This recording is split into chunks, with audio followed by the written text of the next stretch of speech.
멈추세요! 도장 찍는 순간 공범입니다. 500억 원대 병원 부지 증여 계약이 체결되려는 찰나 들이닥친 특수부 검사가 가짜 딸의 손목에 차가운 수갑을 채웠습니다. 아수라장이 된 거실, 거친 숨을 몰아쉬던 검사의 시선이 벽난로의 낡은 사진에 멈췄습니다. 수갑을 든 검사와 500억 자산가 회장님. 도대체 두 사람 사이엔 어떤 비극적인 비밀이 숨겨져 있는 걸까요?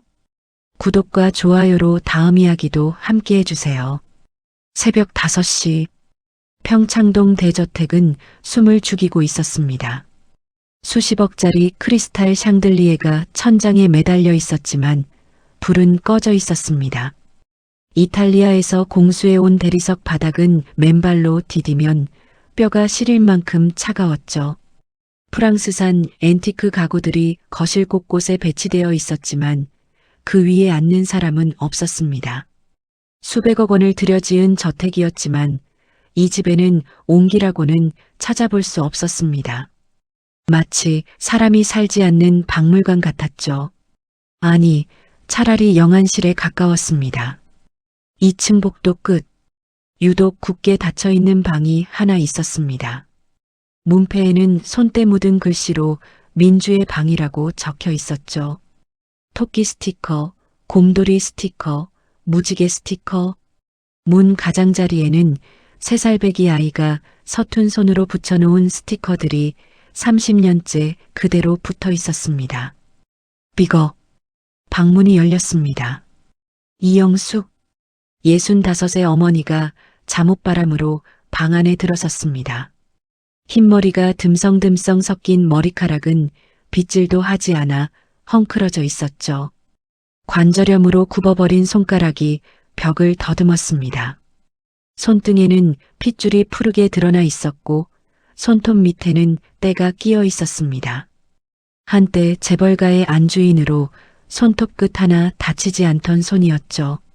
하지만 지금은 마치 밭일을 하는 농부의 손처럼 거칠어져 있었습니다.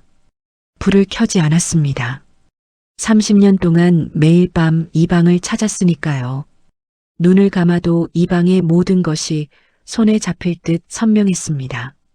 문에서 침대까지 3걸음, 침대에서 책상까지 2걸음, 책상에서 창문까지 5걸음. 30년 동안 수만 번을 걸었던 길이었습니다. 창문으로 푸르스름한 새벽빛이 스며들었습니다. 책상 위에는 색이 바랜 토끼 인형이 놓여 있었습니다. 민주가 첫돌 때 받은 선물이었죠. 원래는 새하얀 털이었는데 30년 세월에 누렇게 변색되어 있었습니다. 귀 한쪽이 떨어져 있었지만 영숙은 꿰매지 않았습니다. 민주가 돌아오면 직접 꿰매주겠다고 했거든요. 그 약속은 30년째 지켜지지 않고 있었습니다. 그 옆에는 반쪽짜리 흑백 사진이 액자에 담겨 있었습니다. 가족 사진이었죠. 하지만 반이 찢겨나가 있었습니다. 남은 반쪽에는 영숙과 동성만 웃고 있었습니다. 민주를 데려간 사람이 나머지 반쪽을 가져갔을 거라고 영숙은 그렇게 믿고 있었습니다. 서늘한 소독약 냄새가 코를 찔렀습니다. 매일 이 방을 닦았습니다. 먼지 한 톨 앉지 않게, 곰팡이 냄새가 배지 않게, 민주가 언제 돌아와도 바로 쓸 수 있도록. 하지만 아무리 닦아도 30년 묵은 방의 퀴퀴한 냄새는 완전히 지워지지 않았습니다. 그 냄새가 영숙의 폐 깊숙이 스며들었죠. 영숙은 서랍을 열었습니다. 베네저고리, 분홍색 면 소재의 노란 병아리 자수가 놓여 있었습니다. 민주가 실종되던 날 입고 있던 것과 똑같은 옷이었죠. 영숙은 그것을 꺼내 얼굴에 비볐습니다. 30년 묵은 천에서 딸의 채취가 난리 없었지만 영숙은 거기서 민주의 냄새를 맡으려 했습니다. 마치 살아있는 아이를 안 듯 조심스럽게 숨결 하나 다칠세라 가슴에 품었습니다. 민주야, 우리 민주, 엄마 왔어. 목소리가 갈라졌습니다. 짓무른 눈가에서 눈물이 흘러 베넷저고리를 적셨습니다. 어깨가 들썩였죠. 갈비뼈가 으스러지는 것 같은 통증이 가슴을 옥죄었습니다. 하지만 소리내어 울지는 않았습니다. 30년 동안 소리내어 울어본 적이 없었습니다. 소리를 내면 민주가 못 찾아올 것 같았거든요. 그 시각 1층 서재 김동석 회장이 위스키를 마시고 있었습니다. 이른의 재벌 총수 대성그룹을 맨손으로 일궈 재계 순위 15위까지 올린 입지전적 인물이었죠. 신문에서는 그를 살아있는 전설이라고 불렀습니다. 하지만 지금 이 새벽 그는 그저 등이 굽은 늙은이에 불과했습니다. 책상 위에는 서류 뭉치가 산처럼 쌓여 있었습니다. 전국 각지에서 올라온 제보들이었죠. 딸을 봤다는 제보, 딸과 닮은 사람을 봤다는 제보. 30년간 수천 건이 넘었지만 단 한 건도 진짜가 아니었습니다. 그래도 동석은 포기하지 않았습니다. 포기하는 순간 자신이 딸을 죽인 것이 되니까요. 전화기를 들었습니다. 이번 제보도 꽝이면 담당자 해고해. 목소리가 건조했습니다. 지칠 대로 지쳐서 감정마저 말라버린 목소리였죠. 전화를 끊고 책상 위 사진을 바라봤습니다. 3살배기 민주가 환하게 웃고 있었습니다. 통통한 볼, 초승달처럼 휜 눈. 아빠 손을 꼭 잡고 남대문 시장을 걷던 날이었죠. 어묵 국물이 먹고 싶다고 졸랐습니다. 그래서 어묵 가게 앞에 세워두고 잠깐, 정말 잠깐 손을 놓았습니다. 지갑을 꺼내려고요. 딱 3초였습니다. 그 3초 사이에 민주는 사라졌습니다. 위스키를 한 모금 더 마셨습니다. 목구멍이 타들어갔습니다. 하지만 그 고통이 차라리 반가웠습니다. 가슴속 죄책감은 술로도 태울 수 없었거든요. 30년을 매일 마셔도 그 불은 꺼지지 않았습니다. 부부는 같은 지붕 아래 있었지만 서로 다른 지옥에서 살고 있었습니다. 영숙은 2층에서 딸의 옷을 껴안고 소리 없이 울었고 동석은 1층에서 술잔을 기울이며 이를 악물었습니다. 같은 아픔을 나누지 못했습니다. 서로를 탓했고 서로를 원망했고 결국 서로를 외면했습니다. 딸을 잃은 날 부부도 함께 잃어버렸습니다. 대화는 없었습니다. 오직 30년의 침묵만이 이 집을 채우고 있었습니다. 평창동 대저택. 겉으로는 화려한 성이었지만 안은 차갑게 얼어붙은 무덤이었습니다. 살아있는 사람이 사는 곳이 아니었죠. 죽지 못해 숨만 쉬는 사람들의 감옥이었습니다. 그리고 일주일 뒤, 이 얼어붙은 집에 한 여자가 찾아옵니다. 자신을 민주라고 부르는 여자가. 일주일 뒤, 평창동 대저택 거실에 긴장감이 감돌았습니다. 샹들리에가 과도하게 밝았습니다. 마치 수술실처럼 거실 구석구석을 비추고 있었죠. 테이블 위에는 최고급 다과가 놓여 있었습니다. 프랑스산 마카롱, 벨기에산 초콜릿, 영국산 홍차. 하지만 아무도 손을 대지 않았습니다. 다과 옆에는 서류 봉투 하나가 놓여 있었죠. 유전자 검사 결과지였습니다. 영숙은 소파 끝에 앉아 두 손을 꽉 쥐고 있었습니다. 손톱이 손바닥을 파고들었지만 느끼지 못했죠. 심장이 목구멍까지 치밀어 올랐습니다. 30년을 기다렸습니다. 30년 동안 매일 밤 꿈꿨던 순간이었습니다. 동석은 창가에 서 있었습니다. 겉으로는 담담해 보였지만 주머니 속 주먹이 파르르 떨리고 있었죠. 비서실장이 서류 봉투를 열었습니다. 손이 떨렸습니다. 종이가 바스락거리는 소리가 유난히 크게 들렸죠. 회장님, 사모님. 비서실장의 목소리가 갈라졌습니다. 99.9% 일치입니다. 따님이 맞습니다. 영숙의 입에서 신음이 새어나왔습니다.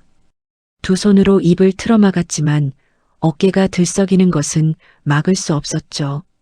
30년. 30년 만이었습니다.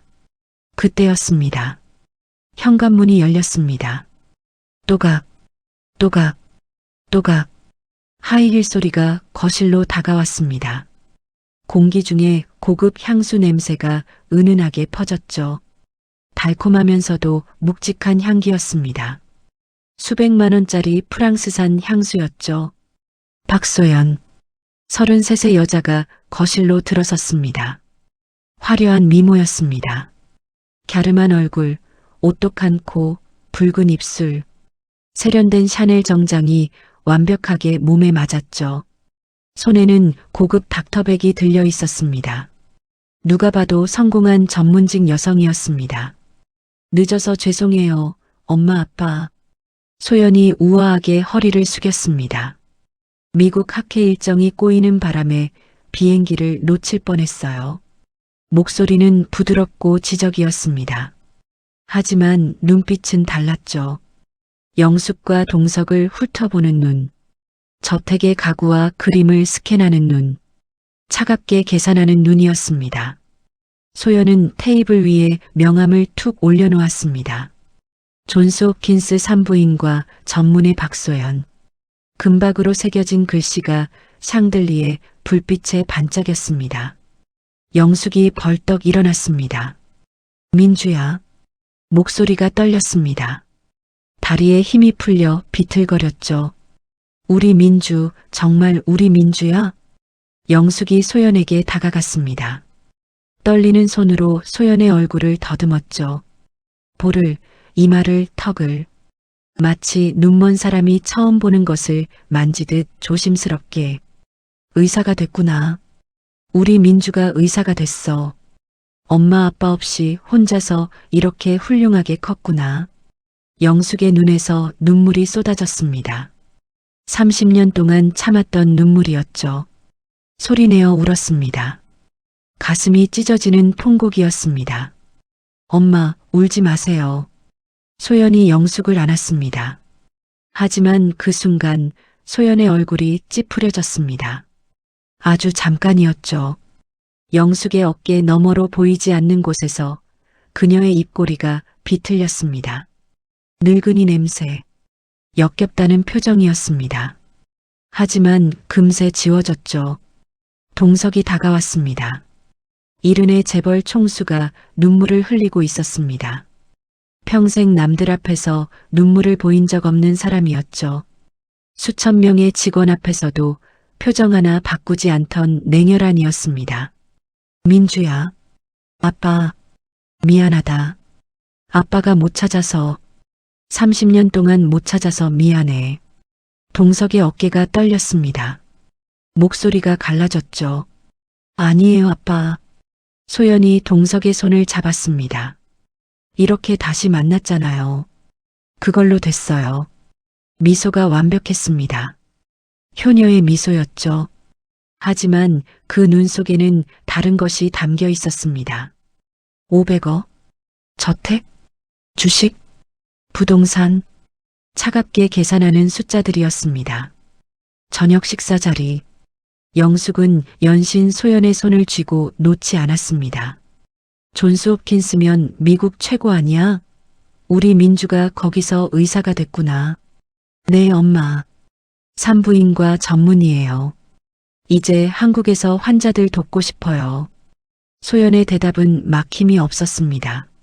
수백 번 연습한 대사였죠. 동석이 물었습니다. 왜 이제야 찾아왔니? 30년 동안 어디 있었던 거야? 소연의 눈이 잠깐 흔들렸습니다.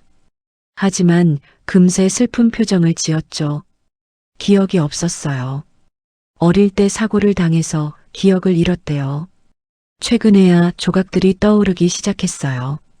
그래서 유전자 검사를 받았죠. 완벽한 거짓말이었습니다. 영숙이 소연을 끌어안았습니다. 이제 됐어.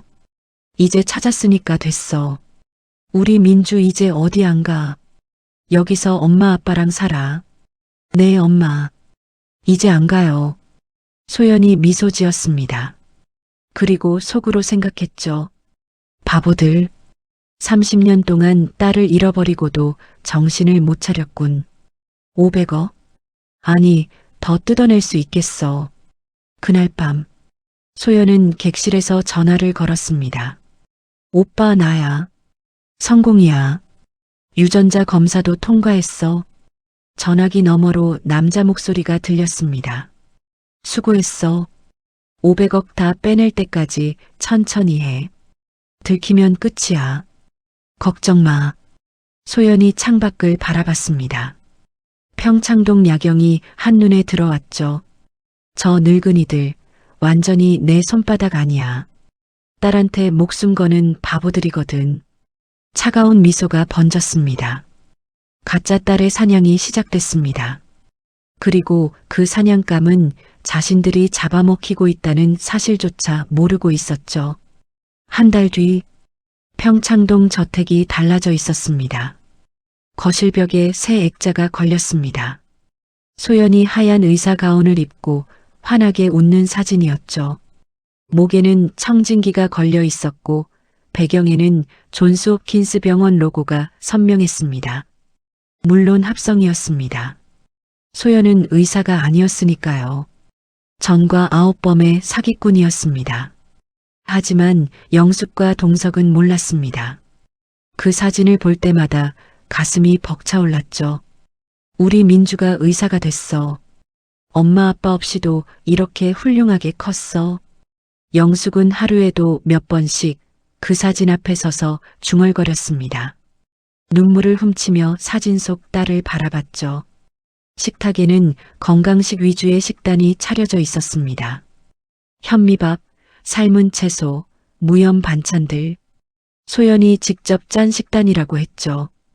딸이 해준 밥이라 영숙은 맛이 없어도 꾸역꾸역 먹었습니다. 아침 8시, 소연이 영숙의 방으로 들어왔습니다. 손에는 물컵과 작은 약봉지가 들려 있었죠. 연보라색 알약 2알이 봉지 안에서 달그락거렸습니다. 엄마, 약 드실 시간이에요. 소연의 목소리는 부드러웠습니다. 효녀의 목소리였죠. 영숙이 침대에서 몸을 일으켰습니다. 한 달 사이에 얼굴이 눈에 띄게 야위어 있었습니다. 눈 밑에 그늘이 짙어졌고 광대뼈가 도드라져 보였죠. 한때 재벌가 안주인으로 화사했던 얼굴이 마치 중병을 앓는 환자처럼 변해 있었습니다. 이게 뭐야? 제가 엄마를 위해 직접 배합한 특수 비타민이에요. 미국에서 가져온 원료로 만들었어요. 시중에는 없는 거예요. 일반 비타민보다 10배는 효과가 좋아요. 소연이 알약을 영숙의 손바닥에 올려놓았습니다. 영숙은 의심하지 않았습니다. 딸이 주는 것이니까요. 30년 만에 돌아온 딸이 의사가 된 딸이 주는 약이니까요. 성수라도 되는 것처럼 소중히 받아들었습니다. 꿀꺽. 영숙의 목구멍이 움직였습니다. 연보라색 알약이 식도를 타고 내려갔죠. 물도 없이 삼켰습니다. 딸이 준 약이라면 독이라도 마실 수 있었습니다. 소연은 그 모습을 지켜봤습니다. 순간 그녀의 눈빛이 변했습니다. 따뜻했던 눈이 차갑게 식었죠. 마치 실험실에서 쥐를 관찰하는 연구원 같았습니다. 입꼬리가 살짝 올라갔습니다. 경멸의 미소였습니다. 이 늙은이가 얼마나 더 버틸까 계산하는 눈이었습니다. 하지만 금세 사라졌죠. 다시 효녀의 얼굴로 돌아왔습니다. 잘 드셨어요, 엄마. 이제 좀 주무세요. 고마워, 민주야. 내가 와서 엄마가 너무 행복해. 영숙이 소연의 손을 잡았습니다. 뼈만 앙상하게 남은 손이었죠. 소연은 미소 지었습니다. 하지만 속으로는 다른 생각을 하고 있었죠. 빨리 죽어라, 늙은이. 유산 받으려면 내가 죽어야 해. 연보라색 알약. 그것은 비타민이 아니었습니다. 수면제와 환각제를 섞은 독약이었죠.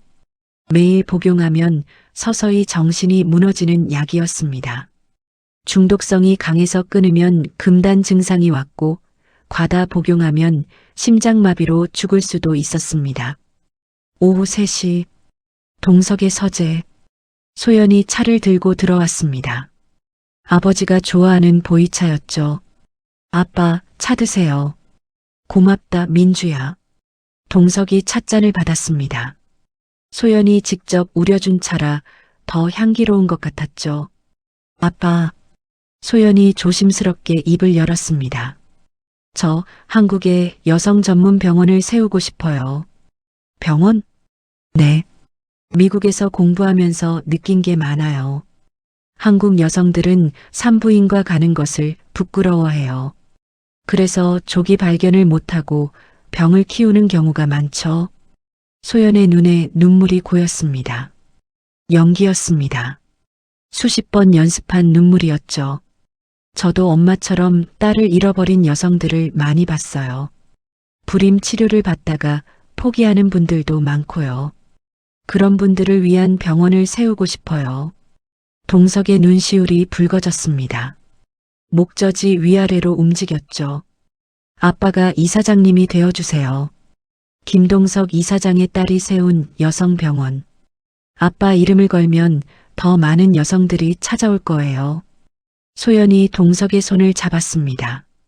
동석은 말을 잇지 못했습니다. 가슴이 벅차올랐죠. 30년 동안 죄책감에 시달렸던 그에게 딸의 이 말은 구원과도 같았습니다. 그래, 아빠가 도와줄게. 얼마가 필요하니? 500억이면 될 것 같아요. 500억? 적은 돈이 아니었습니다. 하지만 동석에게는 문제가 되지 않았죠. 딸을 위해서라면 전 재산을 줄 수도 있었습니다. 알겠다. 준비해 줄게. 감사해요, 아빠. 소연이 동석을 안았습니다. 그리고 동석의 어깨 너머로 웃었죠. 차갑게 승리의 미소였습니다. 500억? 생각보다 쉽네. 일주일 뒤 영숙의 상태가 이상해지기 시작했습니다. 잠을 너무 많이 잤습니다. 하루에 15시간씩 잤죠. 깨어 있을 때도 정신이 몽롱했습니다. 말이 어눌해졌고 허공을 보며 혼잣말을 하기도 했습니다. 민주야, 저기 누가 있어? 엄마, 아무도 없어요. 아니야, 저기 아이가 있어. 3살배기 아이가. 우리 민주야. 영숙이 빈 소파를 가리켰습니다. 눈동자가 흐릿하게 흔들렸죠. 존재하지 않는 것을 보고 있었습니다. 소연은 복도에서 그 모습을 지켜봤습니다. 입꼬리가 올라갔습니다. 약이 잘 듣는군. 달콤한 독이 서서히 영숙의 정신을 갉아먹고 있었습니다. 그리고 영숙은 자신이 독에 중독되고 있다는 사실을 전혀 모르고 있었죠. 딸이 주는 약이니까요. 사랑하는 딸이 주는 약이니까요. 대성그룹 본사 52층 김동석 회장의 집무실이었습니다. 통유리창 너머로 서울 시내가 한눈에 내려다 보였습니다. 남산타워가 손에 잡힐 듯 가까웠고 한강이 은빛띠처럼 도시를 가로지르고 있었죠. 수천 명의 직원이 일하는 빌딩. 수조원의 자산을 굴리는 제국의 심장부였습니다. 성공한 사업가의 공간이었죠. 하지만 오늘따라 어딘가 불안한 기운이 감돌았습니다. 동석은 책상 앞에 앉아 있었습니다. 책상 위에는 서류 뭉치가 놓여 있었죠. 병원 부지 매입 계약서, 건축 설계도면, 의료장비 발주서, 모두 딸의 꿈을 위한 서류들이었습니다. 여성 전문 병원, 딸이 세우겠다던 병원이었죠. 500억. 수표가 책상 위에 놓여 있었습니다. 숫자가 빼곡하게 적혀 있었죠. 5억이 아니었습니다. 50억도 아니었습니다. 500억이었습니다. 웬만한 중소기업 몇 개를 살 수 있는 돈이었죠. 하지만 동석에게는 아깝지 않았습니다. 딸을 위한 것이니까요. 30년 동안 못해준 것에 비하면 이 정도는 아무것도 아니었습니다. 동석은 인감도장을 꺼냈습니다. 붉은 인주를 묻혔습니다. 도장 끝이 계약서 위로 향했죠. 찍으려는 순간이었습니다. 똑똑. 노크 소리가 들렸습니다. 들어와.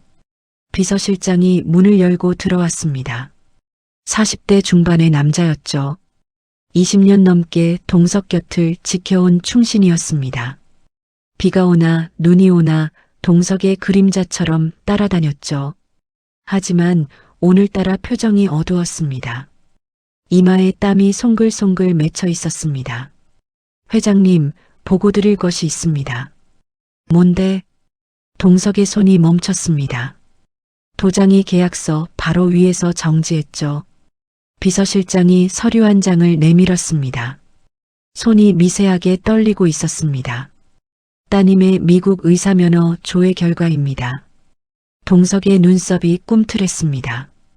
그래서 존스 홉킨스 대학병원에 박소연이라는 이름의 산부인과 전문의가 없습니다.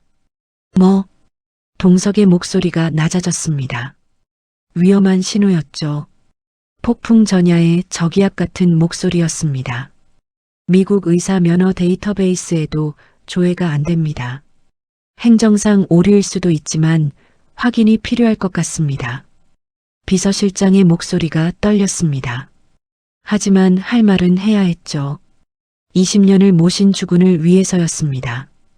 동석의 손이 파르르 떨렸습니다. 인감도장을 쥔 손에 힘이 들어갔죠. 관자놀이에 핏줄이 붉어졌습니다. 눈이 충혈되기 시작했습니다. 침묵이 흘렀습니다. 1초, 2초, 3초, 집무실의 공기가 얼어붙었습니다. 숨쉬기조차 힘들 정도였죠. 내 딸을 의심해? 동석의 목소리가 낮고 차가웠습니다.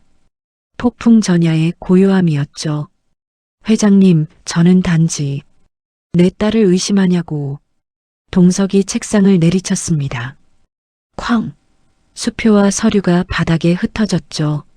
만년필이 굴러 떨어졌습니다. 커피잔이 쓰러지며 검은 액체가 서류 위에 번졌습니다. 30년을 기다렸어. 30년 동안 딸을 찾았어. 그런데 이제 와서 내 딸이 가짜라고? DNA 검사가 99.9% 일치했어. 99.9%야. 동석의 얼굴이 불그락푸르락했습니다. 목에 핏대가 섰죠. 주먹이 부르르 떨렸습니다. 민주가 미국에서 이름을 바꿨을 수도 있잖아. 입양됐던 기록 때문에 행정 처리가 꼬였을 수도 있고 미국 놈들 일 처리가 원래 늦어. 동석은 스스로에게 말하는 것 같았습니다. 합리화였죠. 자기 최면이었습니다. 믿고 싶었습니다. 딸이 진짜라고. 30년의 기다림이 헛되지 않았다고. 당장 나가. 회장님, 나가라고 했어. 동석이 소리쳤습니다. 비서실장이 고개를 숙이고 물러났죠. 문이 닫혔습니다. 동석은 혼자 남았습니다. 손이 떨렸습니다. 인감도장을 쥔 손이 미세하게 떨리고 있었죠. 심장이 빠르게 뛰었습니다. 콩닥콩닥. 가슴이 답답했습니다. 마치 누군가 심장을 움켜쥐는 것 같았죠. 식은 땀이 등을 타고 흘러내렸습니다. 아니야. 민주가 맞아. 내 딸이 맞아. 동석은 중얼거렸습니다. 하지만 의심의 씨앗은 이미 뿌려졌습니다. 마음 한구석에서 무언가가 꿈틀거렸죠. 불안이었습니다. 공포였습니다. 정말 민주가 맞는 걸까? 그 순간 전화가 울렸습니다. 아빠. 소연의 목소리였습니다. 밝고 명랑한 목소리였죠. 민주야. 아빠, 계약서 사인하셨어요? 오늘이 마감이에요. 동석의 손이 멈췄습니다. 인감도장이 계약서 위에서 흔들렸죠. 응, 지금 하려던 참이야. 감사해요, 아빠. 사랑해요. 전화가 끊겼습니다. 동석은 한참 동안 전화기를 바라봤습니다. 딸의 목소리가 귓가에 맴돌았죠. 사랑해요. 30년 동안 듣고 싶었던 말이었습니다. 쿵. 도장이 계약서에 찍혔습니다. 붉은 인주가 종이에 번졌죠. 마치 피처럼. 동석은 손을 내려다봤습니다. 손끝이 여전히 떨리고 있었습니다. 그 시각 평창동 저택. 소연이 전화를 끊고 웃었습니다. 차갑게. 승리의 미소였죠. 500억. 입금 완료. 그녀는 창밖을 바라봤습니다. 평창동의 호화로운 저택들이 눈에 들어왔죠. 바보 같은 늙은이. 소연이 중얼거렸습니다. 딸이라면 뭐든 믿는군. DNA 검사도 조작인데. 그녀는 휴대폰을 꺼냈습니다. 메시지를 보냈죠. 오빠 500억 입금됐어. 다음 단계 준비해. 답장이 왔습니다. 잘했어. 이제 엄마만 처리하면 돼. 천천히. 소연이 웃었습니다. 그리고 영숙의 방으로 향했죠. 손에는 연보라색 알약이 들려 있었습니다. 평소보다 2배로 많은 양이었습니다. 엄마, 약 드실 시간이에요. 달콤한 목소리가 복도에 울렸습니다. 독을 든 효녀의 목소리가. 그 시각 서울중앙지검 특수부 사무실. 밤 11시였습니다. 형광등 불빛이 창백하게 사무실을 비추고 있었습니다. 서류 더미가 책상마다 산처럼 쌓여 있었죠. 먹다 남은 컵라면에서 퀴퀴한 냄새가 났습니다. 국물이 굳어 있었죠. 식은 커피 냄새가 공기 중에 진동했습니다. 누군가는 이 냄새를 지검 특수부의 향기라고 불렀습니다. 밤낮 없이 일하는 검사들의 냄새였죠. 사무실 한쪽 벽에 화이트보드가 세워져 있었습니다. 보드 위에는 조직도가 그려져 있었죠. 사진들이 자석으로 붙어 있었습니다. 가운데에는 여자 사진이 있었습니다. 화려한 미모의 여자. 박소연이었습니다. 그 앞에 한 여자가 서 있었습니다. 강지은, 33, 서울중앙지검 특수부 검사. 사람들은 그녀를 어른마녀라고 불렀습니다. 차갑고 냉정하다고 해서 붙은 별명이었죠. 감정에 휘둘리지 않았습니다. 어떤 피의자 앞에서도 표정 하나 바꾸지 않았죠. 눈물에 넘어가지 않았습니다.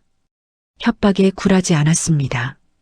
재벌가 로비에도 꿈쩍하지 않았죠. 그래서 어른마녀였습니다.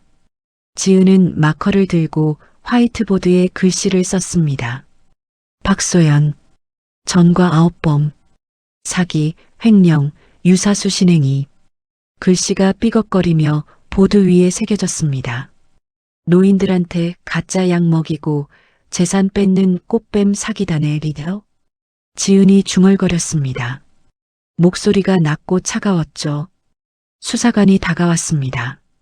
40대 초반의 남자였습니다. 손에 서류 뭉치가 들려 있었죠. 검사님, 놈들의 다음 타깃이 확인됐습니다. 어딥니까? 평창동 김동석 회장입니다. 이미 작업 들어갔습니다. 딸을 4층에서 접근했답니다. 지은의 손이 멈췄습니다. 김동석.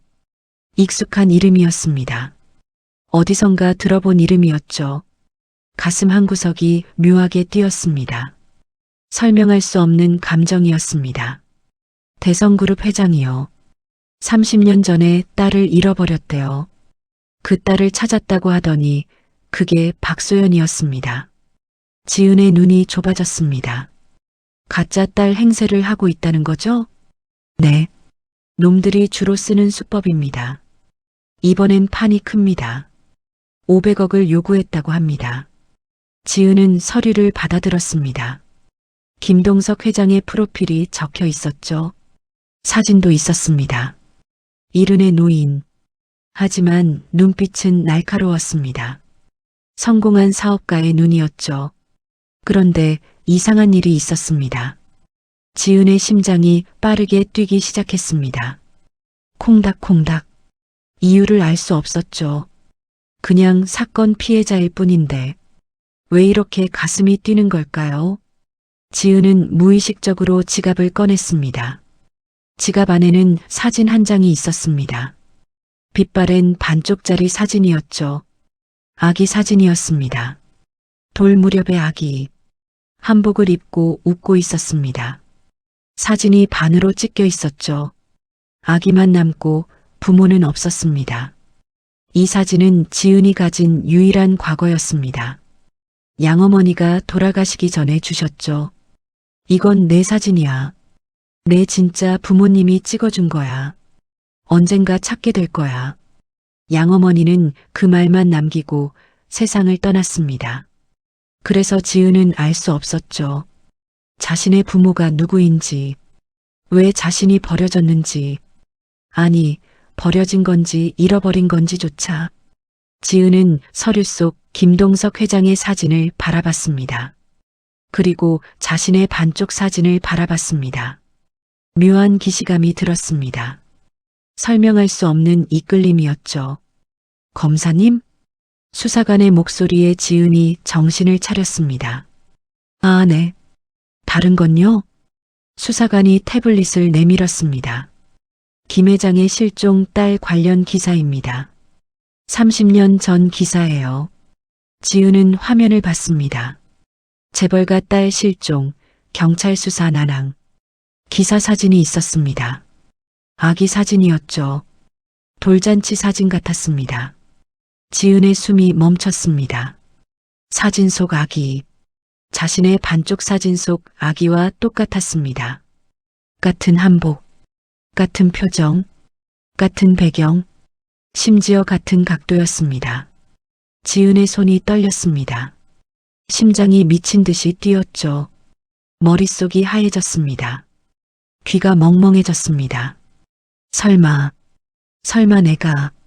지은은 고개를 저었습니다. 아니야.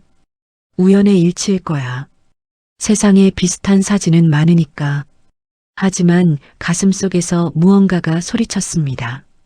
본능이었습니다. 핏줄의 본능이었죠. 검사님, 괜찮으세요? 얼굴이 창백해요. 지은은 표정을 가다듬었습니다. 어른마녀의 표정으로 돌아왔죠. 괜찮아요. 영장 청구하세요. 네. 체포영장이요. 박소연. 사기, 횡령, 특수폭행. 지금 당장 청구해요. 현행범으로 잡아야 해요. 지은의 목소리가 차가웠습니다. 하지만 그 안에는 분노가 숨어 있었죠. 누군가의 부모를 속이고 있는 여자. 누군가의 가족을 파괴하고 있는 여자. 용서할 수 없었습니다. 그리고 어쩌면 자신의 부모일지도 모르는 사람들을.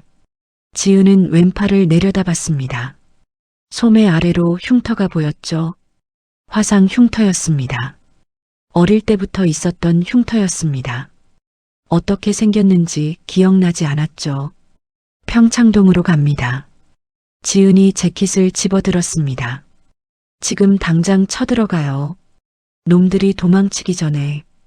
어른마녀가 움직이기 시작했습니다. 그리고 그녀는 아직 몰랐습니다. 자신이 쳐들어가려는 그 집이 자신의 집이라는 것을, 자신이 구하려는 그 노인들이 자신의 부모라는 것을.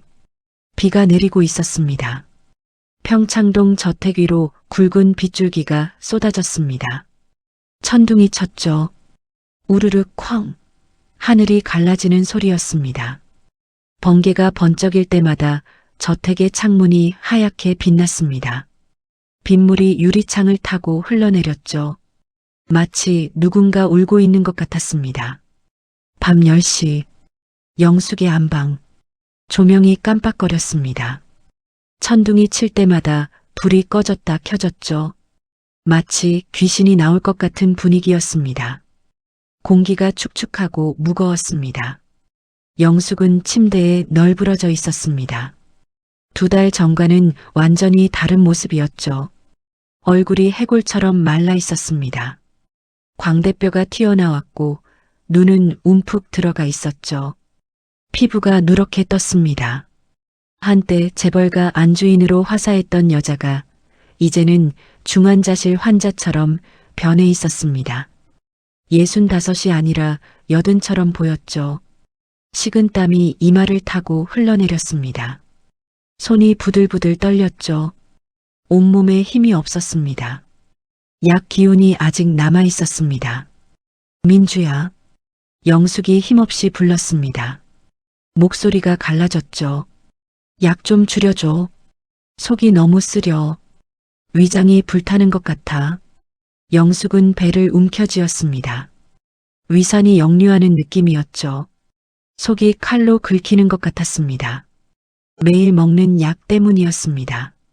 하지만 영숙은 그게 비타민인 줄 알았죠. 방문이 열렸습니다. 소연이 들어왔습니다. 손에는 약봉지가 들려 있었죠. 평소보다 2배는 많은 양이었습니다. 연보라색 알약이 봉지 안에서 달그락거렸습니다. 엄마, 약 드실 시간이에요. 소연의 목소리는 여전히 부드러웠습니다. 민주야, 오늘은 좀 쉬자. 너무 많이 먹으면 안 될 것 같아. 속이 이상해. 영숙이 고개를 저었습니다. 손사래를 쳤죠. 안 돼요. 드셔야 해요. 소연이 다가왔습니다. 영숙의 턱을 잡았죠. 손에 힘이 들어갔습니다. 손톱이 영숙의 피부를 파고들었습니다. 민주야, 아파. 놓아줘. 영숙이 신음했습니다. 입 벌려요. 민주야. 입 벌리라고요. 소연의 목소리가 변했습니다. 차갑고 날카로웠죠. 효녀의 목소리가 아니었습니다. 마치 다른 사람 같았습니다. 영숙이 고개를 돌렸습니다. 입을 다물었죠. 싫어. 속이 너무 쓰려. 오늘은 안 먹을래. 그 순간이었습니다. 짝! 뺨을 맞았습니다. 영숙의 머리가 옆으로 꺾였습니다. 뺨이 불에 데인 것처럼 화끈거렸죠. 귀가 멍멍했습니다. 눈앞에 별이 떴습니다. 입안에서 피맛이 났습니다. 뭐야? 영숙이 뺨을 감싸 쥐었습니다. 손이 떨렸죠. 눈이 휘둥그레졌습니다. 믿을 수 없다는 표정이었습니다. 주는 대로 처먹어. 소연이 소리쳤습니다. 얼굴이 일그러져 있었죠. 효녀의 가면이 완전히 벗겨져 있었습니다. 그 아래에는 악마의 얼굴이 있었습니다. 늙은 게 말이 많아. 먹으라면 먹어. 민주야, 너 왜 이러니? 엄마한테 왜 이래?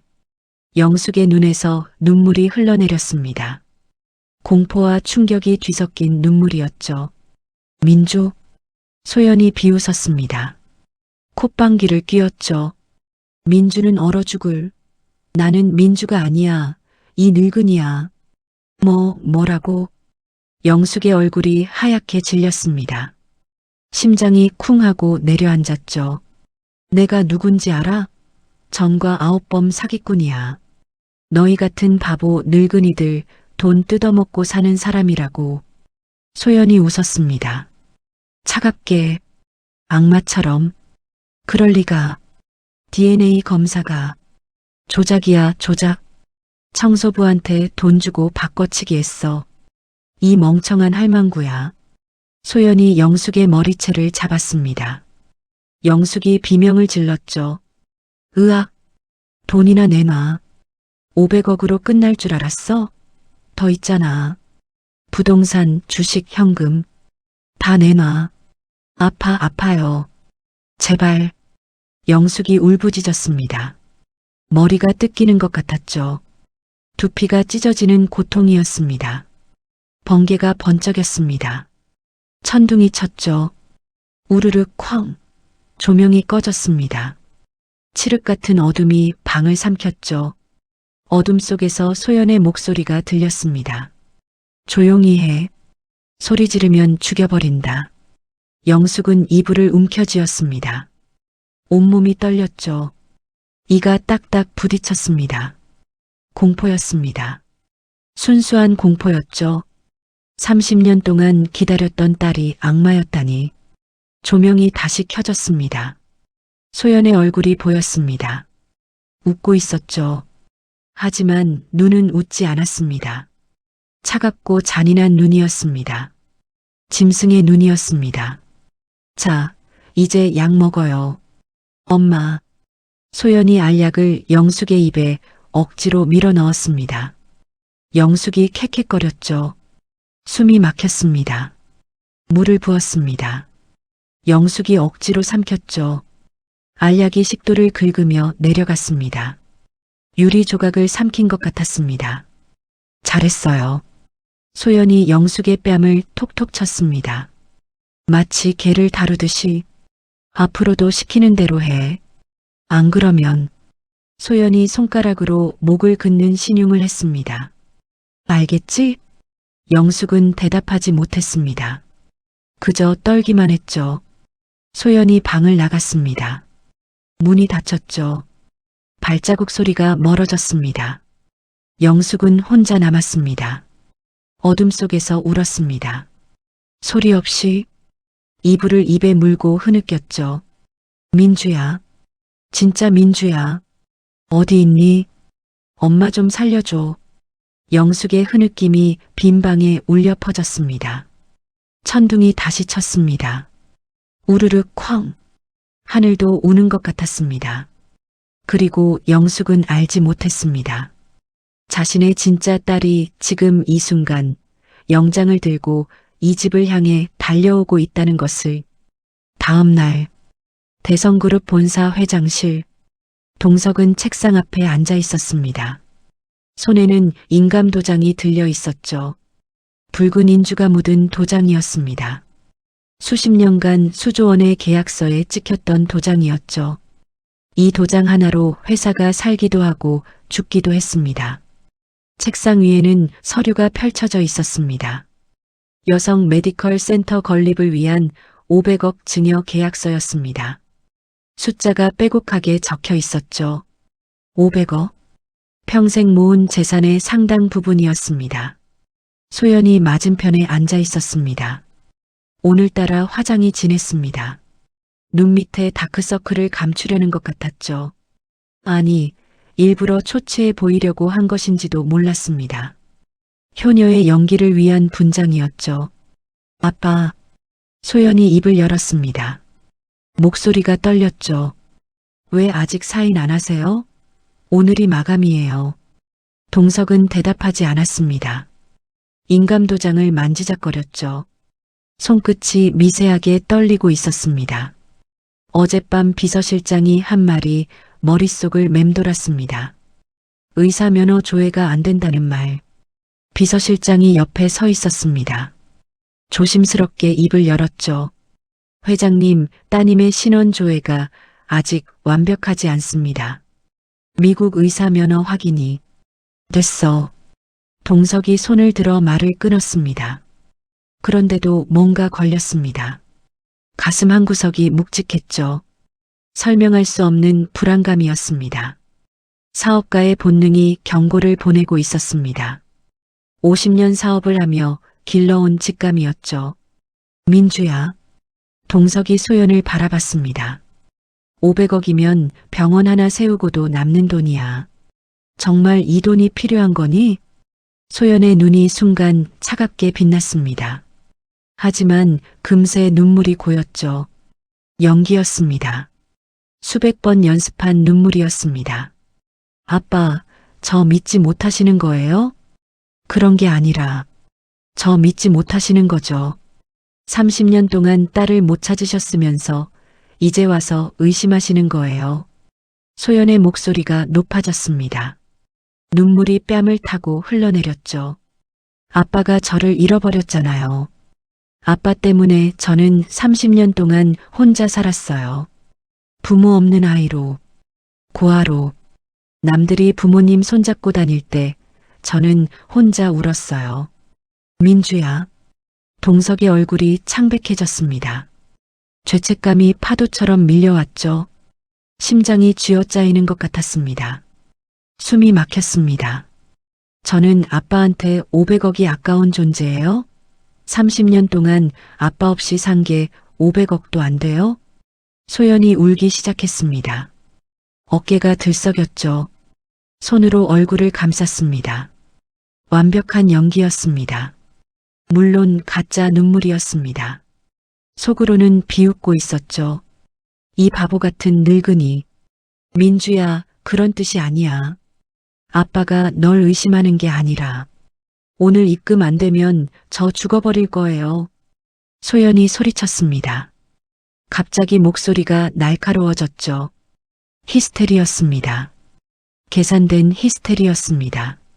아빠가 날 또 버리는 거라고요. 30년 전처럼 또 버리는 거예요.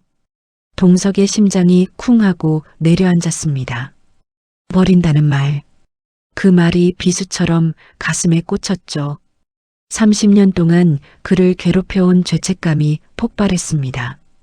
눈앞이 아찔해졌습니다. 손에서 힘이 빠졌습니다.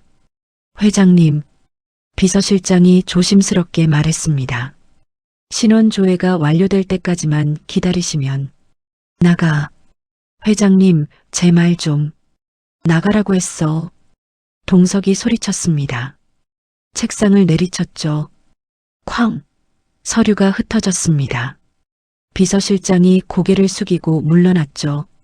문이 닫혔습니다. 회장실에는 동석과 소연만 남았습니다. 동석은 인감도장을 내려다봤습니다. 손이 떨렸죠. 온몸에서 식은땀이 났습니다. 셔츠가 등에 달라붙었습니다. 민주야. 동석이 힘겹게 입을 열었습니다. 목소리가 갈라졌죠. 아빠가 미안해. 30년 전에 너를 잃어버린 것. 평생 용서받지 못할 죄야. 소연이 고개를 들었습니다. 눈물에 젖은 눈으로 동석을 바라봤죠.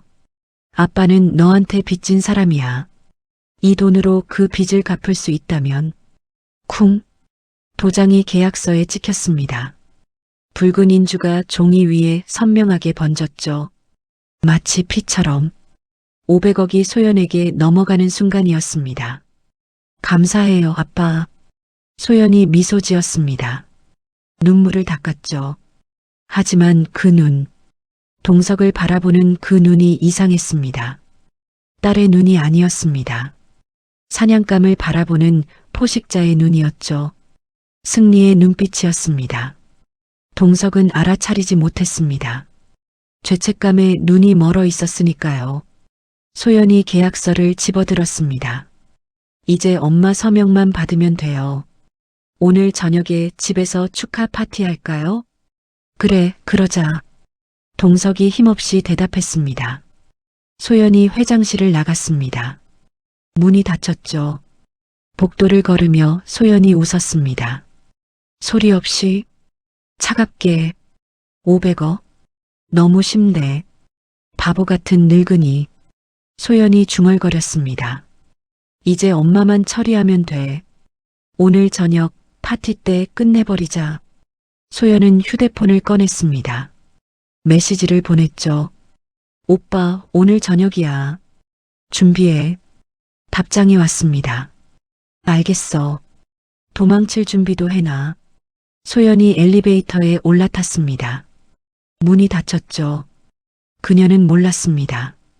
바로 그 시각 서울중앙지검에서 체포영장이 발부되고 있다는 것을, 어른마녀가 움직이고 있다는 것을, 그리고 오늘 저녁 모든 것이 끝난다는 것을.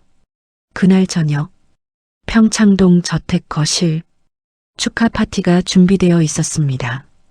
샴페인 타워가 거실 한가운데 세워져 있었죠. 황금빛 샴페인이 피라미드처럼 쌓인 잔들 사이로 흘러내릴 준비를 하고 있었습니다.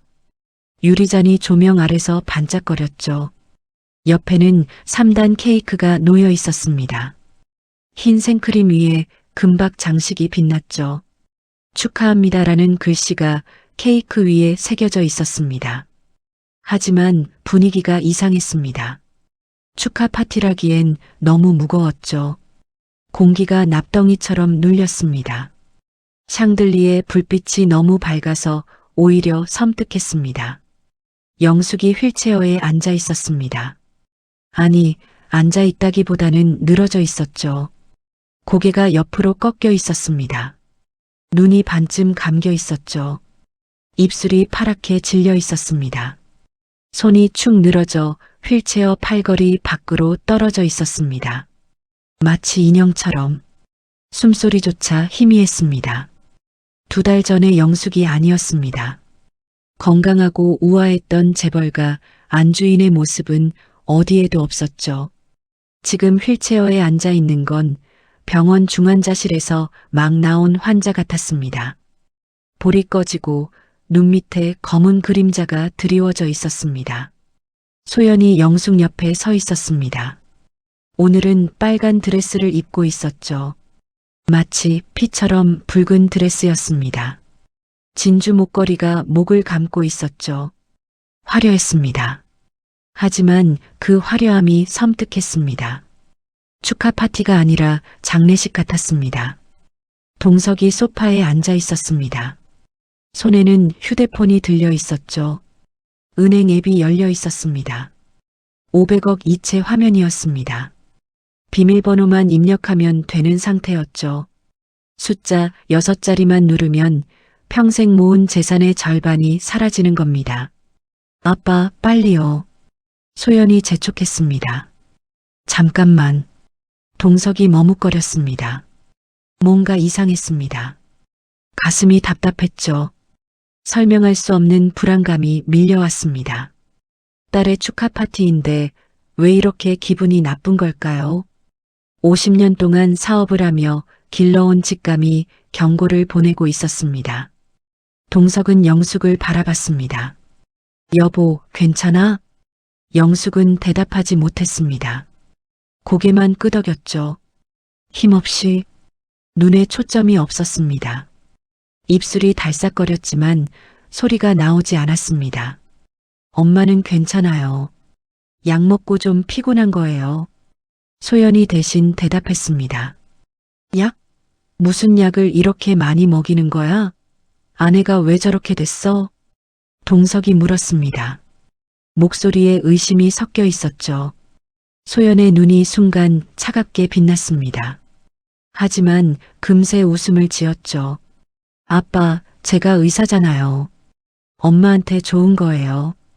그보다 빨리 비밀번호 누르세요. 동석은 휴대폰을 내려다봤습니다. 손이 떨렸죠. 식은땀이 등을 타고 흘러내렸습니다. 민주야. 동석이 천천히 입을 열었습니다. 왜 이렇게 급해? 500억이 작은 돈이 아니야. 좀 더 생각해보자. 소연의 표정이 굳었습니다. 뭐라고요? 은행에서도 이상하게 생각할 거야. 500억을 한 번에 이체하면 나중에 문제가 될 수도 있어. 동석이 변명을 늘어놓았습니다. 사실 그냥 시간을 끌고 싶었죠. 뭔가 잘못됐다는 느낌이 점점 강해지고 있었습니다. 아빠, 소연이 소리쳤습니다. 갑자기 목소리가 날카로워졌죠. 왜 자꾸 미루는 거예요? 저 믿지 못하는 거예요? 그런 게 아니라 그런 거잖아요. 30년 동안 저를 못 찾았으면서 이제 와서 500억이 아깝다는 거죠? 소연의 눈에서 눈물이 흘러내렸습니다. 하지만 이번에는 달랐죠. 눈물 뒤에 분노가 타오르고 있었습니다. 짐승 같은 분노였습니다. 민주야, 진정해. 진정하라고요?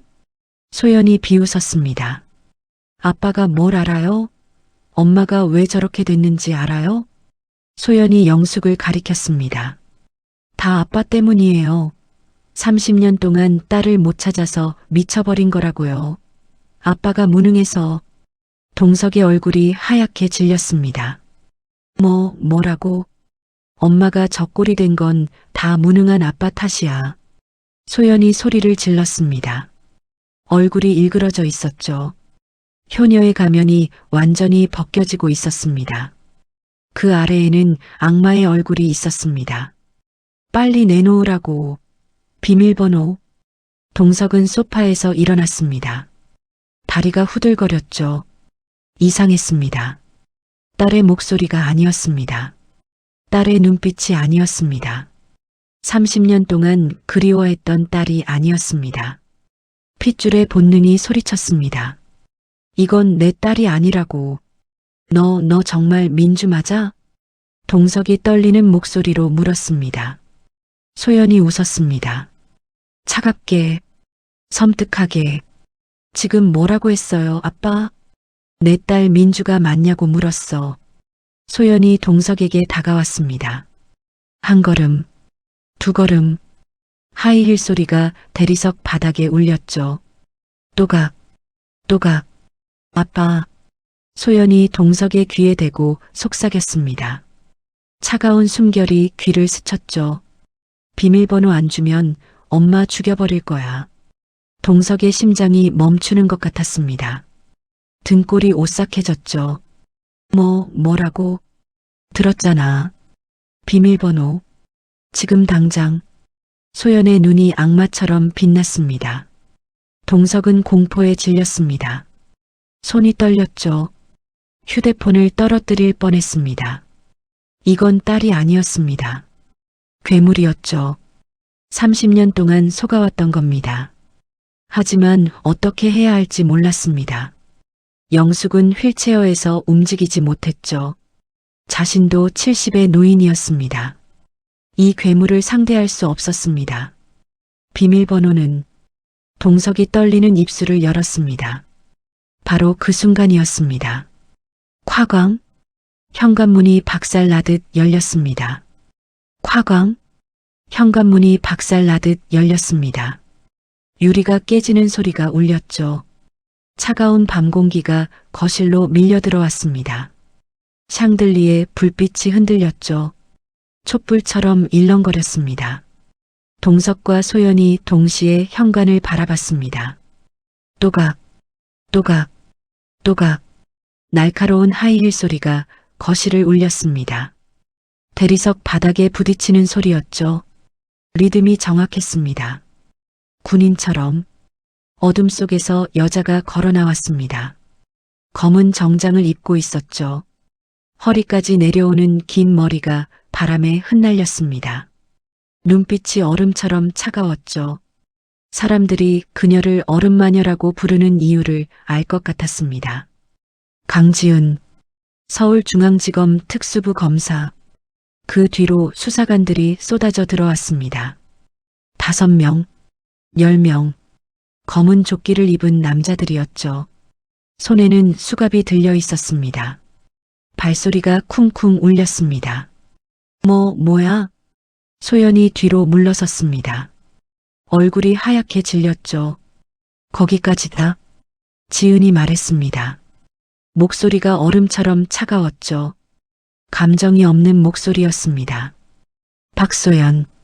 아니, 정과 9범 꽃뱀. 뭐라고요? 누구세요? 여긴 왜 들어와요? 소연이 더듬거렸습니다. 서울중앙지검 특수부 강지은 검사야. 사기, 횡령, 특수폭행 혐의로 체포한다. 지은이 영장을 들어보였습니다.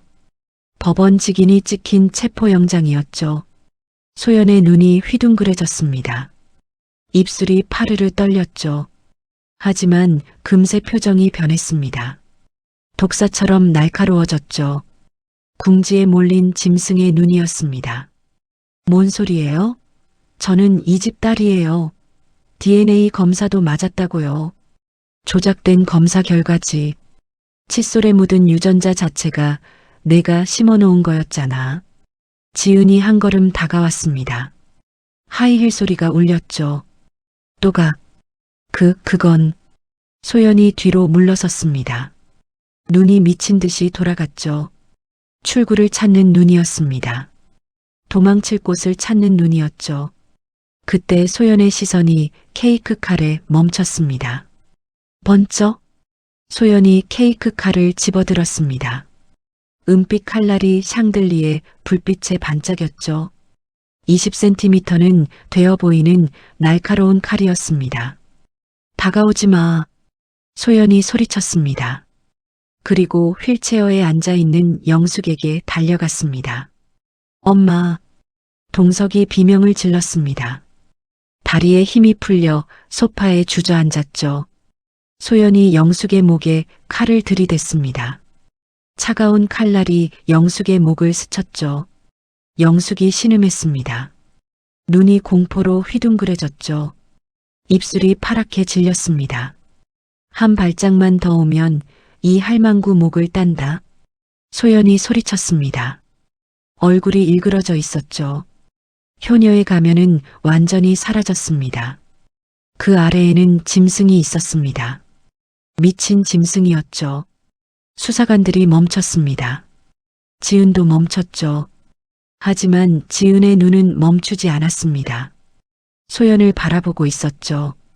아니, 소연이 아니었습니다. 영숙을 바라보고 있었습니다. 이상했습니다. 지은의 심장이 미친 듯이 뛰었습니다.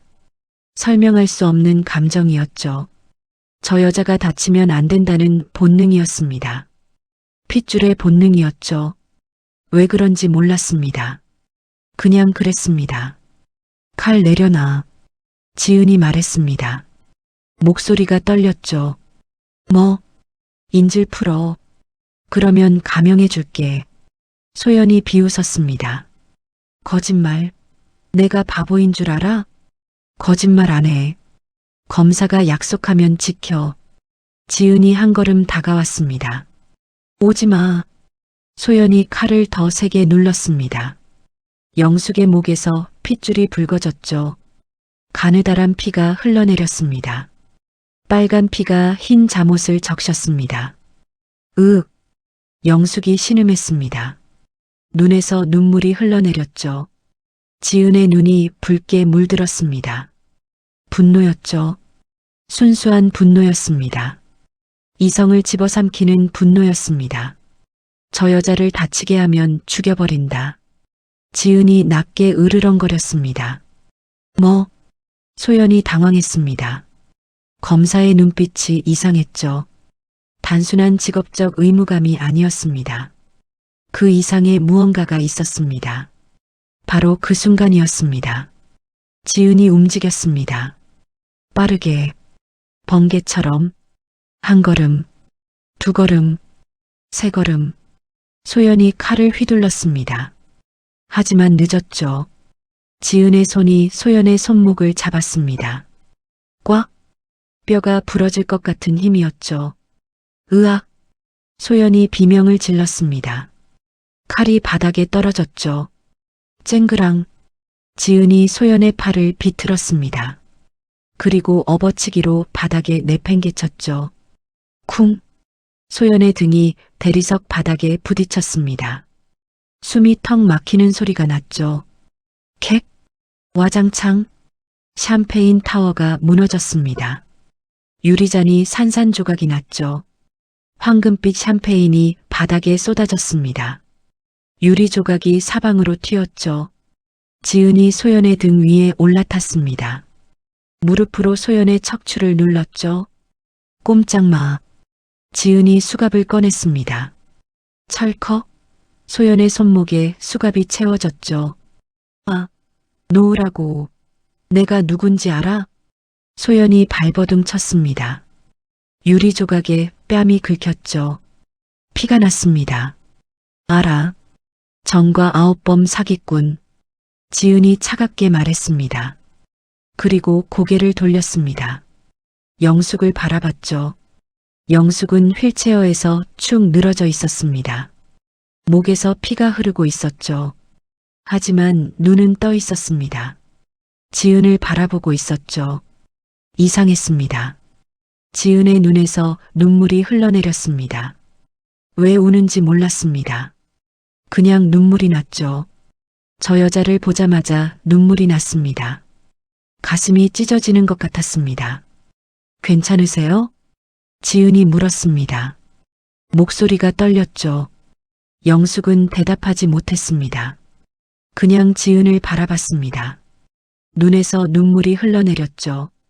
그리고 그 순간 지은의 시선이 벽난로 위에 멈췄습니다. 사진이 걸려 있었습니다. 돌잔치 사진이었죠. 지은의 심장이 멈추는 것 같았습니다. 돌잔치 사진, 벽난로 위에 걸려 있었습니다. 액자 속에는 아기가 웃고 있었죠. 한복을 입은 아기였습니다. 돌상 앞에 앉아 있었죠. 부모가 양옆에 서 있었습니다. 행복한 가족 사진이었죠. 지은의 심장이 멈추는 것 같았습니다. 저 사진을 본 적이 있었습니다. 지은은 무의식적으로 지갑을 꺼냈습니다. 손이 떨렸죠. 지갑 안에서 사진을 꺼냈습니다. 빛바랜 반쪽짜리 사진이었죠. 30년 동안 간직해온 사진이었습니다. 양어머니가 돌아가시기 전에 주셨던 사진이었죠. 이건 내 진짜 부모님이 찍어준 사진이야. 양어머니의 목소리가 귓가에 맴돌았습니다. 지은은 떨리는 손으로 사진을 들어 올렸습니다. 벽에 걸린 사진과 비교했죠. 같은 아기였습니다. 같은 한복이었죠. 같은 배경이었습니다. 같은 돌상이었죠. 하지만 결정적인 차이가 있었습니다. 벽에 걸린 사진에는 부모가 있었습니다.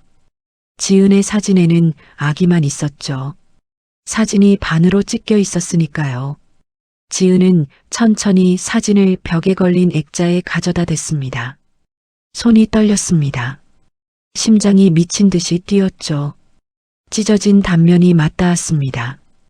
딱 톱니바퀴처럼 완벽하게 일치했습니다. 지은의 숨이 멈췄습니다.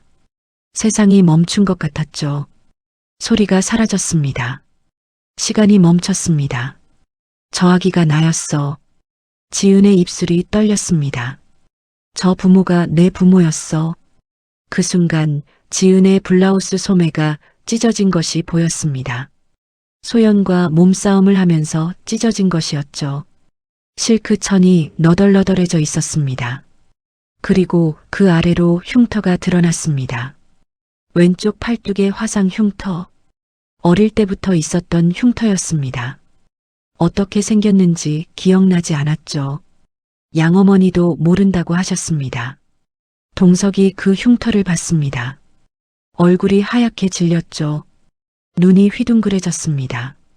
저 흉터. 동석이 더듬거렸습니다. 민주가 돌 때 내가 실수로 뜨거운 물을 쏟았어. 그때 생긴 화상 흉터야. 왼쪽 팔뚝에 나비 모양으로. 동석의 목소리가 떨렸습니다. 영숙도 흉터를 봤습니다. 휠체어에서 몸을 일으키려 했죠. 힘이 없었지만 필사적이었습니다. 민주야? 영숙이 떨리는 목소리로 불렀습니다. 우리 민주야? 지은이 고개를 돌렸습니다. 영숙을 바라봤죠. 그 순간이었습니다. 지은의 눈에 영숙의 얼굴이 들어왔습니다. 주름진 얼굴이었죠. 늙고 지친 얼굴이었습니다. 하지만 이상했습니다. 영숙의 얼굴 위로 다른 얼굴이 겹쳐 보였습니다. 젊은 여자의 얼굴이었죠. 30대 초반의 아름다운 여자였습니다. 긴 머리카락이 바람에 흩날리고 있었죠. 눈가에 눈물이 맺혀 있었습니다. 30년 전 돌잔치 사진 속의 어머니였습니다. 지은의 가슴이 찢어지는 것 같았습니다. 설명할 수 없는 감정이 밀려왔죠. 그리움이었습니다. 태어나서 한 번도 느껴본 적 없는 그리움이었죠. 핏줄이 부르는 소리였습니다. 엄마. 지은의 입에서 말이 튀어나왔습니다. 자신도 모르게 나온 말이었죠. 30년 동안 한 번도 부르지 못했던 말이었습니다. 영숙의 눈에서 눈물이 쏟아졌습니다. 민주야, 우리 민주야. 영숙이 휠체어에서 떨어지듯 내려왔습니다. 무릎이 바닥에 부딪혔죠. 쿵, 아팠을 겁니다. 하지만 영숙은 느끼지 못했습니다. 기어갔습니다. 지은에게로 기어갔죠. 유리 조각이 바닥에 흩어져 있었습니다. 손바닥이 찢어졌죠. 피가 났습니다. 하지만 멈추지 않았습니다. 민주야, 민주야, 민주야. 영숙이 지은의 바짓단을 잡았습니다. 두 손으로 꽉 잡았죠. 놓치면 안 된다는 듯이. 내 새끼가 살아있었어. 30년 동안 찾았어. 하루도 안 빠지고 찾았어. 영숙이 오열했습니다. 몸이 떨렸죠. 어깨가 들썩였습니다. 동석도 다가왔습니다. 다리가 후들거렸죠. 눈에서 눈물이 흘러내렸습니다. 70평생 처음 흘리는 눈물이었습니다. 민주야, 동석이 지은 앞에 무릎을 꿇었습니다. 재벌 회장이 바닥에 무릎을 꿇었죠.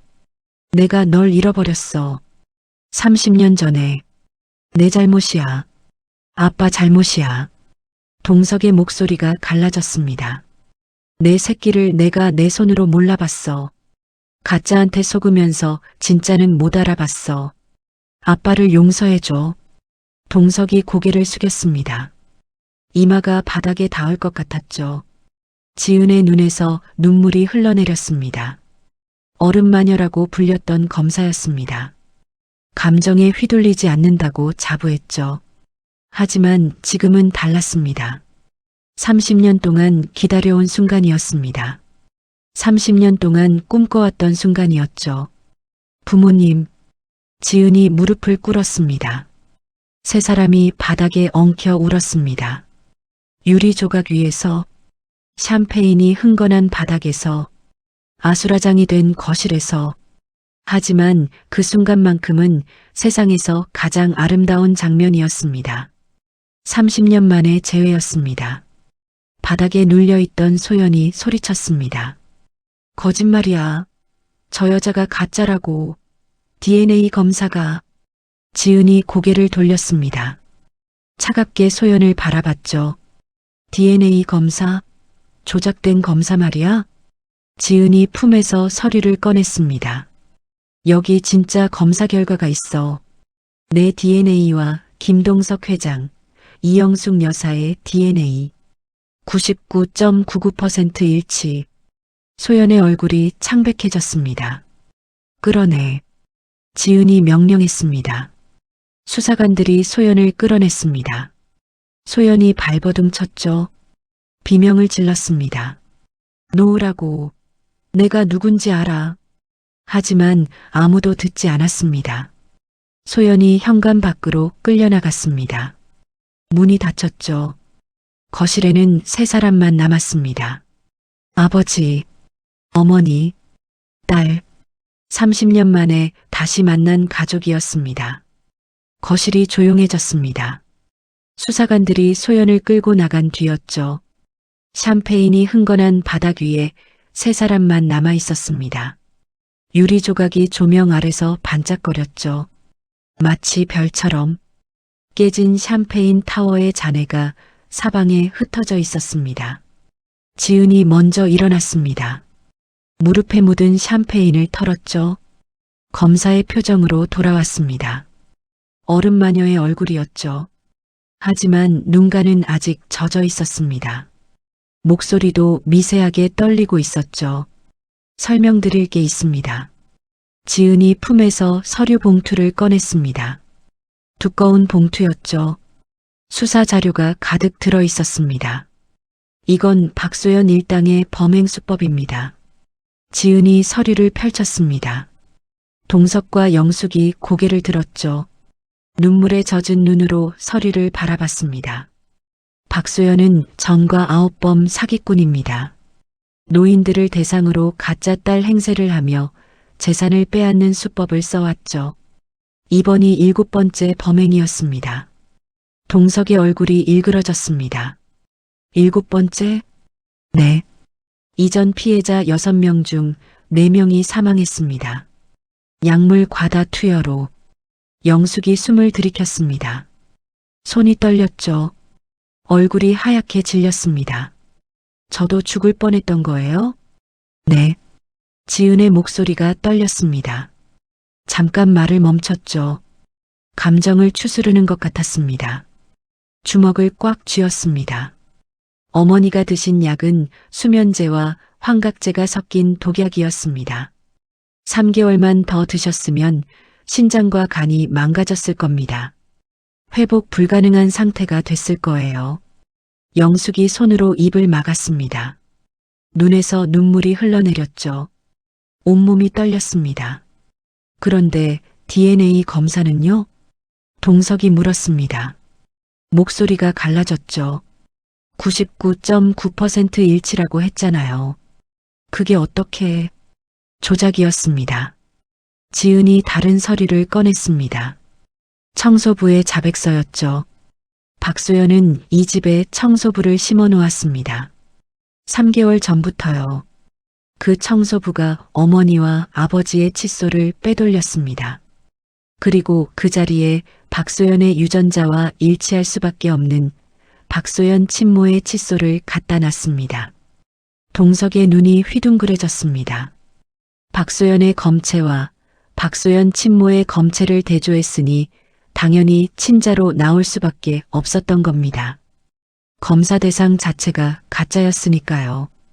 동석이 소파에 주저앉았습니다. 다리에 힘이 풀린 것이었죠. 손으로 얼굴을 감쌌습니다. 내가 바보였어. 내가 바보였어. 동석이 중얼거렸습니다. 목소리가 메아리처럼 울렸죠. 30년 동안 딸을 찾았어. 30년 동안. 그런데 가짜한테 속아 넘어가다니. 진짜 딸은 눈앞에 있었는데. 내 눈앞에서 범인을 잡으러 온 건데.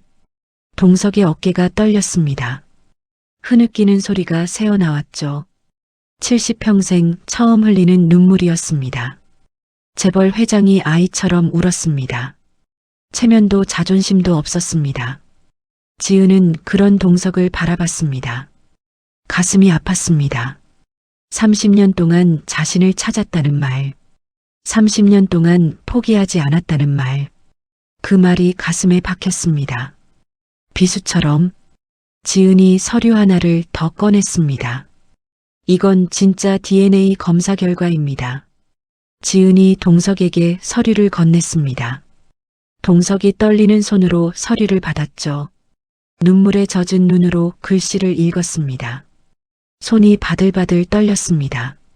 검체 A, 강지은, 검체 B, 김동석, 검체 C, 이영숙, 일치율 99.99%. 동석의 손이 멈췄습니다. 숨이 멎은 것 같았죠. 친자 관계 확인됨. 동석이 서류를 가슴에 끌어안았습니다. 내 새끼가 맞아. 진짜 내 새끼가 맞아. 동석이 오열했습니다. 서류를 끌어안고 울었죠. 종이가 눈물에 젖었습니다. 잉크가 번졌습니다. 영숙이 휠체어에서 내려왔습니다. 힘이 없었지만 필사적이었죠. 무릎으로 기어서 지은에게 다가갔습니다. 바닥에 유리 조각이 있었습니다. 무릎이 찔렸죠. 피가 났습니다. 하지만 멈추지 않았습니다. 느끼지도 못했습니다. 민주야. 영숙이 지은의 손을 잡았습니다. 두 손으로 꽉 잡았죠. 우리 민주야. 살아있었구나. 엄마가 30년 동안 찾았어. 하루도 안 빠지고 찾았어. 영숙의 목소리가 갈라졌습니다. 내 방, 30년 동안 그대로 뒀어. 내 인형, 내 옷, 내 사진. 하나도 안 버렸어. 내가 돌아올 줄 알았거든. 꼭 돌아올 줄 알았어. 영숙이 지은의 손을 이마에 갖다 댔습니다. 따뜻해. 내 손이 따뜻해. 살아있어. 내 새끼가 살아있어. 영숙이 오열했습니다. 지은의 손을 붙잡고 울었죠. 지은의 눈에서도 눈물이 흘러내렸습니다. 30년 동안 꿈꿔왔던 순간이었습니다. 30년 동안 상상만 했던 순간이었죠. 부모님을 만나는 순간, 부모님의 품에 안기는 순간. 엄마. 지은이 영숙을 안았습니다. 영숙의 몸이 작았습니다. 뼈만 앙상했죠. 가짜 딸이 먹인 약 때문이었습니다. 하지만 따뜻했습니다. 어머니의 체온이었습니다. 아빠. 지은이 동석을 바라봤습니다. 동석이 다가왔습니다. 무릎을 꿇었죠. 지은과 영숙을 함께 안았습니다. 세 사람이 엉켜 울었습니다. 미안해. 미안해. 아빠가 미안해. 동석이 계속 중얼거렸습니다. 널 잃어버린 것도, 가짜한테 속은 것도, 진짜를 못 알아본 것도 다 아빠 잘못이야. 아니에요. 지은이 고개를 저었습니다. 아빠 잘못 아니에요. 저 찾아주셔서 감사해요. 포기 안 하고 찾아주셔서 지은의 목소리가 떨렸습니다. 30년 동안요. 30년 동안 기다려주셔서 감사해요. 세 사람이 서로를 끌어안았습니다. 샴페인이 흥건한 바닥에서, 유리 조각이 흩어진 거실에서, 하지만 그 순간만큼은 세상에서 가장 따뜻한 곳이었습니다. 며칠이 지났습니다. 평창동 저택, 거실이 달라져 있었습니다. 커튼이 활짝 열려 있었죠. 햇살이 쏟아져 들어왔습니다. 30년 만에 들어오는 따뜻한 빛이었습니다. 먼지가 빛 속에서 반짝거렸죠. 소파에는 쿠션이 새로 놓여 있었습니다. 꽃병에는 싱싱한 백합이 꽂혀 있었죠. 은은한 꽃향기가 거실에 퍼졌습니다. 영숙이 소파에 앉아 있었습니다. 얼굴에 혈색이 돌아와 있었죠. 가짜 딸이 먹이던 약을 끊은 뒤로 몸이 회복되고 있었습니다. 아직 마르긴 했지만 눈빛이 살아 있었습니다. 30년 만에 되찾은 눈빛이었죠. 광기 어린 그리움 대신 평온함이 깃들어 있었습니다. 동석이 옆에 앉아 있었습니다. 아내의 손을 잡고 있었죠. 30년 동안 손 한 번 제대로 잡아본 적 없는 부부였습니다. 딸을 잃은 뒤로 서로를 원망하며 살았죠. 하지만 지금은 달랐습니다. 딸을 찾은 뒤로 모든 게 달라졌습니다. 지은이 맞은편에 앉아 있었습니다. 무릎 위에 낡은 책이 놓여 있었죠. 갈색 표지의 일기장이었습니다. 모서리가 달아 있었죠. 누렇게 바랜 종이에서 오래된 냄새가 났습니다. 세월의 무게가 느껴지는 물건이었습니다. 드릴 말씀이 있어요. 지은이 입을 열었습니다. 목소리가 떨렸죠. 제가 어떻게 자랐는지, 30년 동안 어떻게 살았는지 말씀드리고 싶어요. 영숙이 고개를 끄덕였습니다. 눈가가 젖어 있었죠. 손이 미세하게 떨리고 있었습니다. 지은이 일기장을 펼쳤습니다. 이건 저를 키워주신 분의 일기예요. 양어머니라고 불렀어요. 5년 전에 돌아가셨죠. 폐암이었어요. 지은의 손이 떨렸습니다. 돌아가시기 전에 이 일기장을 주셨어요. 그리고 말씀하셨죠. 내 진짜 부모님을 찾아라. 용서를 구하고 싶다고. 마지막 숨을 거두시면서 하신 말씀이었어요. 동석의 눈이 번뜩였습니다. 주먹이 불끈 쥐어졌죠. 그 여자가 널 데려간 거야? 우리 딸을 납치한 거야? 지은이 고개를 저었습니다. 아니에요. 정확히는 아니에요. 일기를 읽어드릴게요. 지은이 일기장의 한 페이지를 펼쳤습니다. 손가락이 떨려서 종이가 바스락거렸죠. 1995년 3월 15일. 지은이 읽기 시작했습니다. 시장에서 울고 있는 아이를 봤다. 3살쯤 되어 보이는 여자아이였다. 왼팔에 화상 흉터가 있었다. 울면서 엄마를 찾고 있었다. 나는 멈춰섰다. 숨이 멎는 것 같았다. 1년 전에 죽은 내 딸과 너무 닮았다. 지은의 목소리가 떨렸습니다. 나는 홀린 듯이 아이에게 다가갔다. 아이를 안았다. 아이가 내 품에서 울음을 그쳤다. 따뜻했다. 1년 만에 느끼는 온기였다. 그 순간 알았다. 이 아이를 놓을 수 없다는 걸. 영숙이 손으로 입을 막았습니다. 눈에서 눈물이 흘러내렸죠. 어깨가 떨렸습니다. 경찰에 신고해야 한다는 걸 알았다. 하지만 할 수 없었다. 1년 동안 빈집에서 혼자 미쳐가고 있었다. 딸을 잃은 뒤로 이 아이가 내 딸 같았다. 아니, 이 아이가 내 딸이었으면 했다. 지은이 페이지를 넘겼습니다. 나는 아이를 데리고 서울을 떠났다. 부산으로 갔다. 이름을 지은이라고 지었다. 죽은 딸의 이름이었다. 동석의 얼굴이 일그러졌습니다. 분노와 슬픔이 뒤섞인 표정이었죠. 손등에 핏줄이 붉어졌습니다. 30년 동안 죄책감에 시달렸다. 뉴스에서 실종 아동 기사를 볼 때마다 가슴이 찢어졌다. 이 아이의 부모가 얼마나 애타게 찾고 있을까. 하지만 놓을 수 없었다. 이미 내 딸이 되어버렸으니까. 지은이 일기장을 덮었습니다. 양어머니는 가난했어요. 부산 외곽의 단칸방에서 살았죠.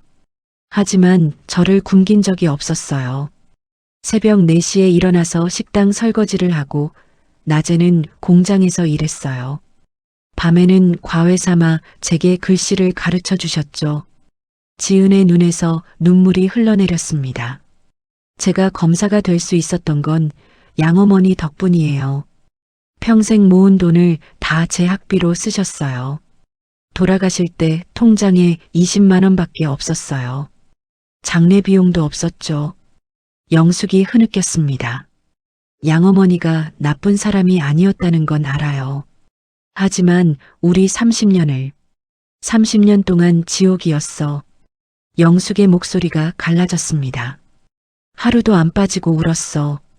내 방에서 내 옷을 안고 내 인형을 안고 30년 동안 미쳐버릴 것 같았어. 지은이 무릎을 꿇었습니다. 바닥에 이마를 대었죠. 죄송해요. 지은의 목소리가 떨렸습니다.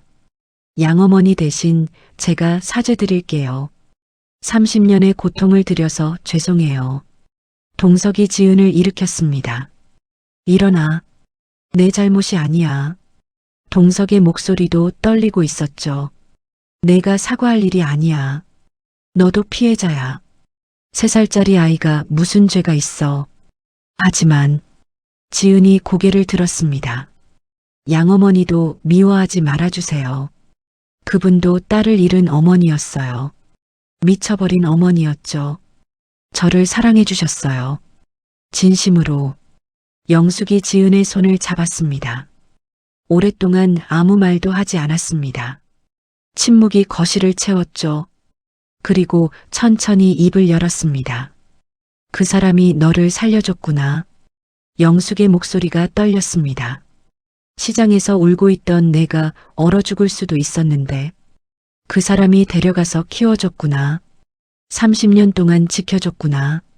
엄마. 지은이 영숙을 바라봤습니다. 영숙의 눈에서 눈물이 흘러내렸습니다. 미워할 수가 없어. 내 딸을 살려준 사람을. 영숙이 지은을 끌어안았습니다. 고마워. 살아있어줘서. 돌아와줘서. 3사람이 엉켜 울었습니다. 30년의 상처가 아물기 시작했습니다. 일주일 뒤 서울 구치소. 회색 건물이 하늘을 찌르고 있었습니다. 철조망이 건물을 둘러싸고 있었죠. 날카로운 가시가 햇빛에 반짝거렸습니다. 차가운 바람이 불었습니다.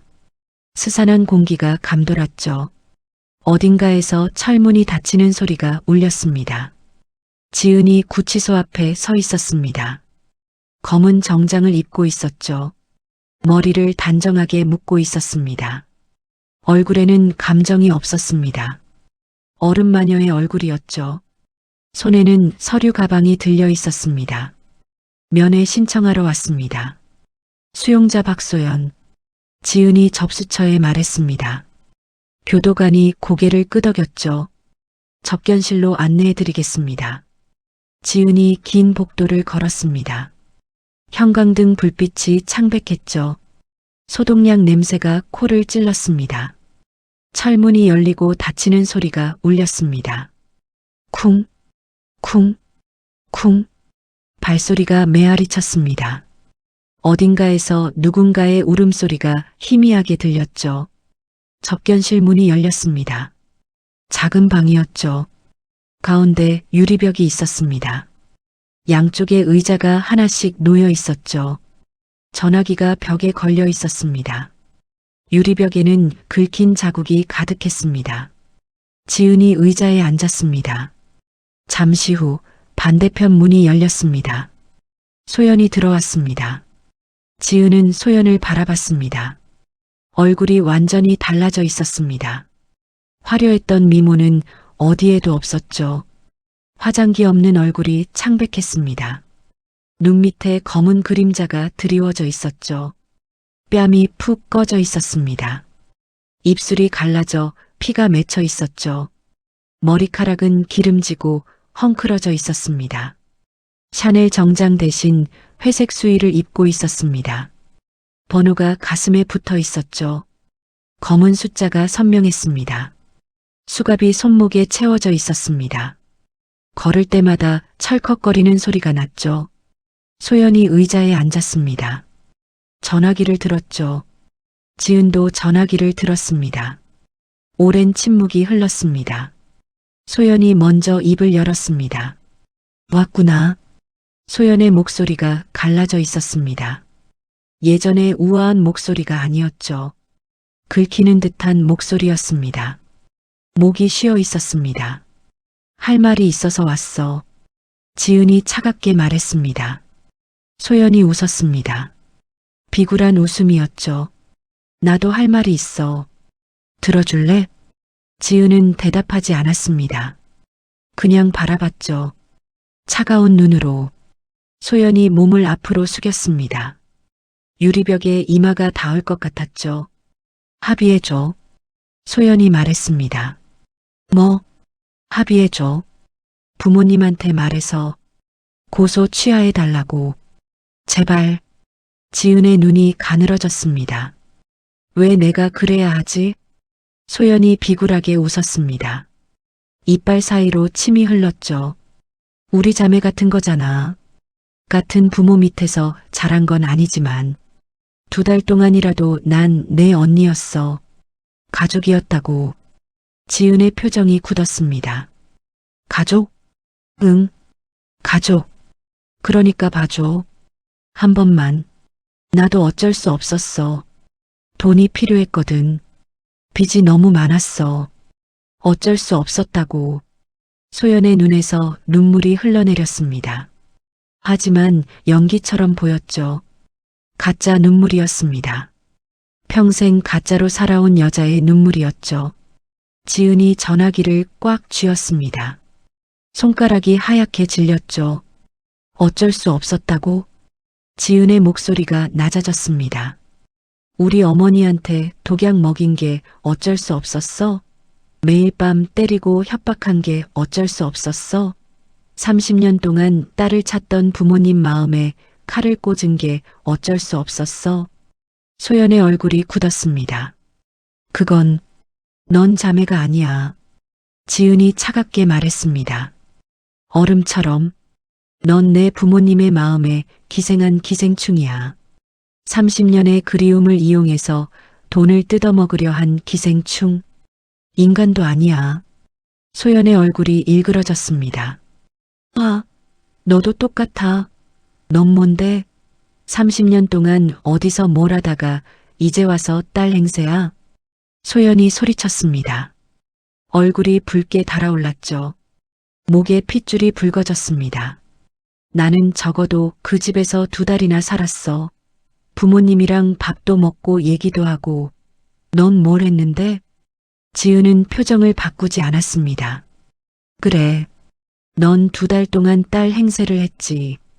지은이 천천히 말했습니다. 근데 그 2달 동안 뭘 했어? 어머니한테 독약 먹였지. 아버지한테 500억 뜯어내려 했지. 매일 밤 어머니를 때렸지. 소연의 입이 닫혔습니다. 넌 딸이 아니었어. 사기꾼이었지. 악마였어. 지은이 일어섰습니다. 법정 최고형을 구형할 거야. 사기, 횡령, 노인학대, 살인미수. 합쳐서 징역 25년. 소연의 얼굴이 하얗게 질렸습니다. 25년? 내가 파괴한 30년에 비하면 짧지. 지은이 전화기를 내려놓았습니다. 다시는 우리 부모님 앞에 나타나지 마. 출소해도. 지은이 돌아섰습니다. 잠깐만. 소연이 유리벽을 두드렸습니다. 쾅쾅. 손바닥이 빨갛게 익었죠. 합의해줘. 제발. 25년은 너무 길어. 나 여기서 죽어. 제발. 소연이 울부짖었습니다. 진짜 울음이었죠. 공포에 질린 울음이었습니다. 하지만 지은은 돌아보지 않았습니다. 문을 열고 나갔죠. 철문이 닫혔습니다. 쿵! 소연의 울음소리가 철문 너머로 희미하게 들렸습니다. 지은은 복도를 걸었습니다. 얼굴에 아무런 감정도 없었죠. 하지만 걸음이 조금 가벼워진 것 같았습니다. 구치소를 나서자 햇살이 쏟아졌습니다. 따뜻했습니다. 가짜의 시대가 끝났습니다. 한 달이 지났습니다. 평창동 저택. 모든 것이 달라져 있었습니다. 커튼이 활짝 열려 있었죠. 햇살이 쏟아져 들어왔습니다. 30년 만에 들어오는 따뜻한 빛이었습니다. 먼지가 빛 속에서 반짝거렸죠. 마치 금가루처럼.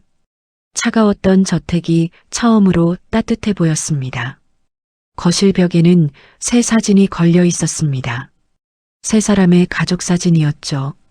동석과 영숙 사이에 지은이 서 있었습니다. 모두 웃고 있었죠. 30년 만에 찍는 가족 사진이었습니다. 가짜 딸의 합성 사진은 치워버렸죠. 그 자리에 진짜 딸의 사진이 걸렸습니다.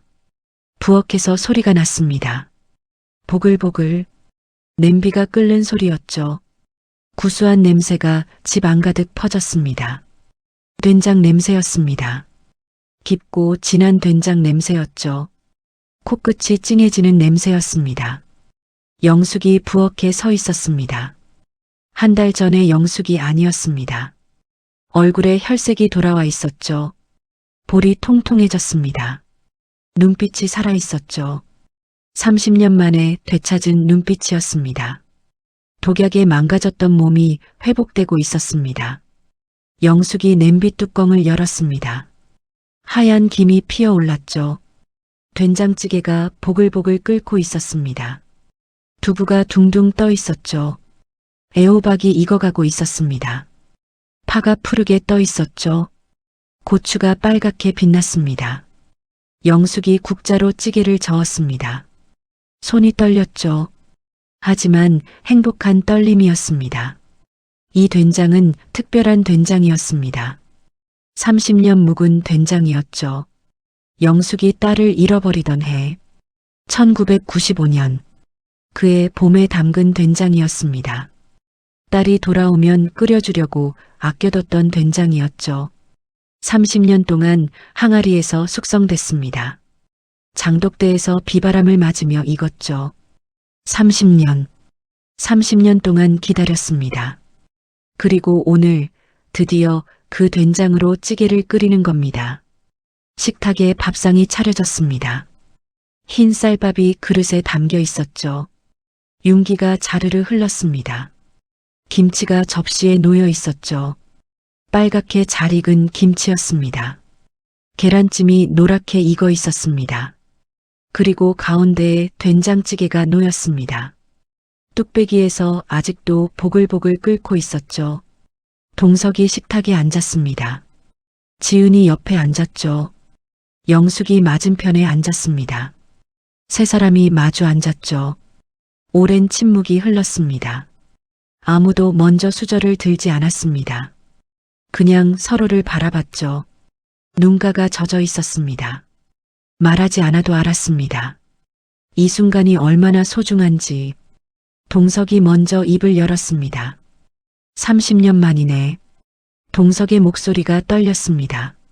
30년 만에 셋이서 밥을 먹는구나. 영숙이 고개를 끄덕였습니다.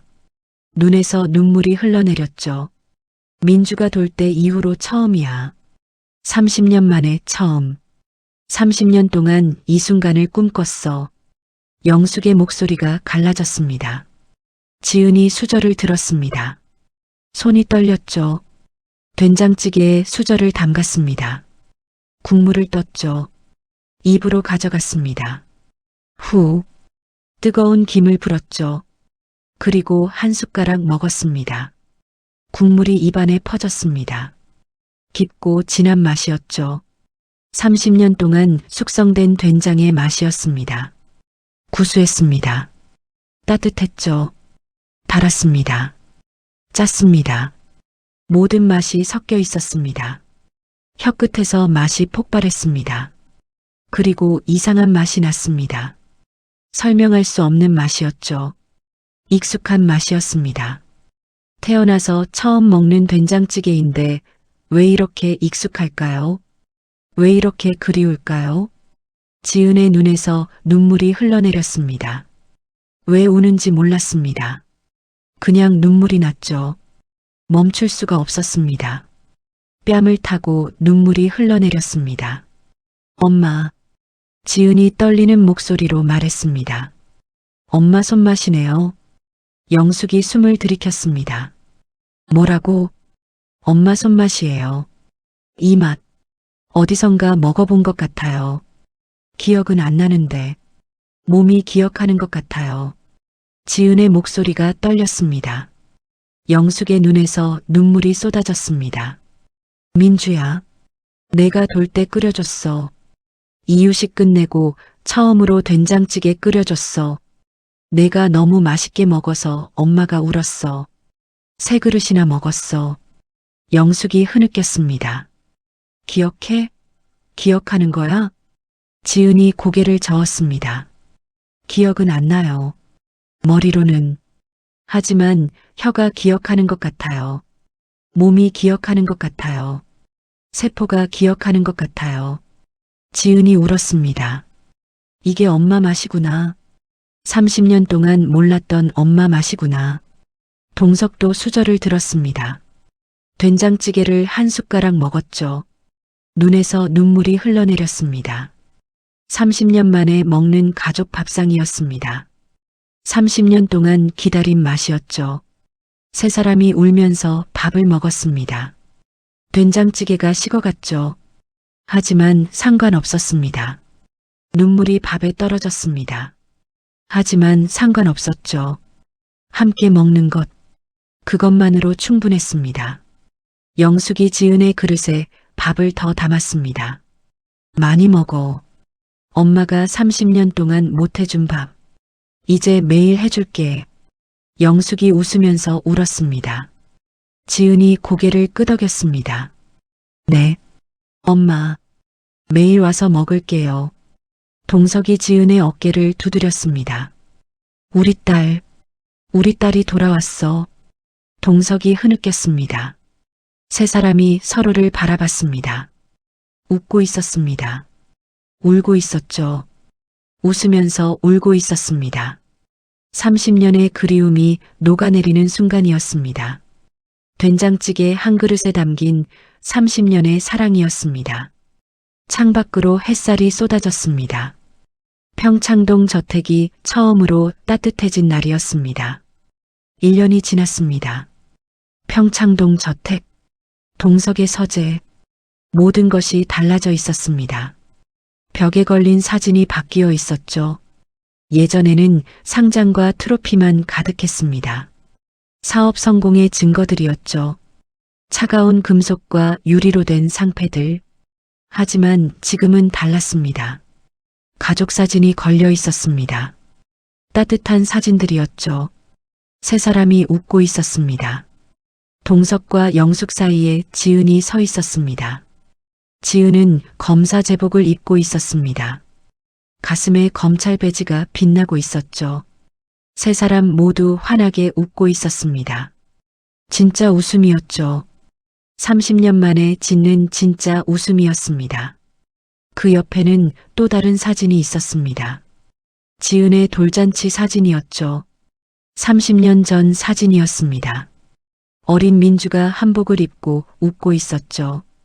통통한 볼에 보조개가 파여 있었습니다. 그 옆에 젊은 동석과 영숙이 서 있었죠. 행복한 가족의 모습이었습니다. 30년 전과 지금 두 사진이 나란히 걸려 있었습니다. 시간이 흘렀지만 가족은 다시 하나가 되었습니다. 동석이 책상에 앉아 있었습니다. 서류를 보고 있었죠. 하지만 예전처럼 날카로운 눈빛이 아니었습니다. 편안한 눈빛이었죠. 30년 만에 되찾은 평화였습니다. 어깨에 힘이 빠져 있었습니다. 무거운 짐을 내려놓은 사람의 모습이었죠. 똑똑 노크 소리가 났습니다. 들어오렴. 동석이 말했습니다. 문이 열렸죠. 지은이 들어왔습니다. 검은 정장을 입고 있었습니다. 머리를 단정하게 묶고 있었죠. 하지만 얼굴은 부드러웠습니다. 어른 마녀의 얼굴이 아니었죠. 딸의 얼굴이었습니다. 차가운 검사가 아니라 따뜻한 딸이었습니다. 아버지, 부르셨어요? 지은이 말했습니다. 동석이 일어섰습니다. 응, 앉아. 동석이 소파를 가리켰죠. 지은이 소파에 앉았습니다. 동석도 맞은편에 앉았죠. 잠시 침묵이 흘렀습니다. 창밖으로 햇살이 들어왔습니다. 먼지가 빗속에서 반짝거렸죠. 동석이 먼저 입을 열었습니다. 지은아, 할 말이 있어. 네, 아버지. 동석이 서류 봉투를 꺼냈습니다. 두꺼운 봉투였죠. 묵직했습니다. 이게 뭔지 알아? 지은이 봉투를 받았습니다. 열어봤죠. 눈이 커졌습니다. 이건 회사 경영권 양도 서류야. 동석이 말했습니다. 내 모든 재산과 회사를 내게 물려주려고 해. 주식도, 부동산도, 전부 다. 지은이 고개를 들었습니다. 아버지, 동석의 눈가가 젖어 있었습니다. 30년 동안 아무것도 해주지 못했어. 너를 잃어버리고, 찾지도 못하고, 가짜한테 속아 넘어가고, 30년 동안 아버지 노릇을 못했어. 동석의 목소리가 떨렸습니다. 이제라도 해주고 싶어? 아버지로서 해줄 수 있는 건 이것밖에 없어. 제발 받아줘. 지은은 서류를 내려다봤습니다. 오랫동안 아무 말도 하지 않았죠. 손가락이 서류를 만졌습니다. 종이가 바스락거렸죠. 그리고 천천히 서류를 봉투에 다시 넣었습니다. 아버지, 지은이 동석을 바라봤습니다. 눈가가 젖어 있었죠. 감사해요. 정말 감사해요. 아버지 마음 다 알아요. 지은이 봉투를 동석에게 돌려줬습니다. 하지만 저는 못 받아요. 동석의 얼굴이 굳었습니다. 왜 못 받아? 저는 검사예요. 지은이 말했습니다. 법을 지키는 사람이에요. 정의를 세우는 사람이죠. 그게 제 길이에요. 지은의 목소리가 단단했습니다. 30년 동안 그 길을 걸어왔어요. 양어머니가 새벽마다 설거지하면서 번 돈으로 제 학비를 대주셨어요. 공장에서 손이 트고 갈라지면서 그 사랑으로 검사가 됐어요. 이 길을 버릴 수 없어요. 동석이 지은을 바라봤습니다.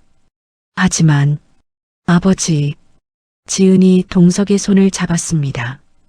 두 손으로 꽉 잡았죠. 저한테 돈이나 회사가 필요한 게 아니에요. 지은의 눈에서 눈물이 흘러내렸습니다. 저한테 필요한 건 아버지예요. 30년 동안 못 불러본 아버지. 30년 동안 그리워했던 아버지. 30년 동안 꿈에서만 만났던 아버지. 그게 필요해요. 동석의 눈에서도 눈물이 흘러내렸습니다. 지은아, 저는 검사로서 법을 지킬게요. 정의를 세울게요. 나쁜 사람들을 잡을게요. 그게 제가 할 일이에요. 지은이 동석의 손을 꽉 쥐었습니다. 아버지는 회사를 지켜주세요. 정직하게, 바르게, 직원들 챙기면서 그게 아버지가 할 일이에요. 동석이 고개를 끄덕였습니다. 눈물이 뺨을 타고 흘러내렸죠. 그래, 알겠다. 알겠어. 동석이 떨리는 목소리로 말했습니다. 내 딸이 자랑스럽다. 정말 자랑스러워. 동석이 일어섰습니다. 지은도 일어섰죠. 두 사람이 서로를 바라봤습니다. 그리고 끌어안았습니다. 아버지, 지은이 동석의 품에서 울었습니다. 30년 동안 불러보고 싶었어요. 아버지, 아빠, 30년 동안 꿈에서만 불렀어요. 동석도 지은을 안고 울었습니다. 미안해. 미안해. 아빠가 미안해. 30년 동안 못 찾아서 미안해.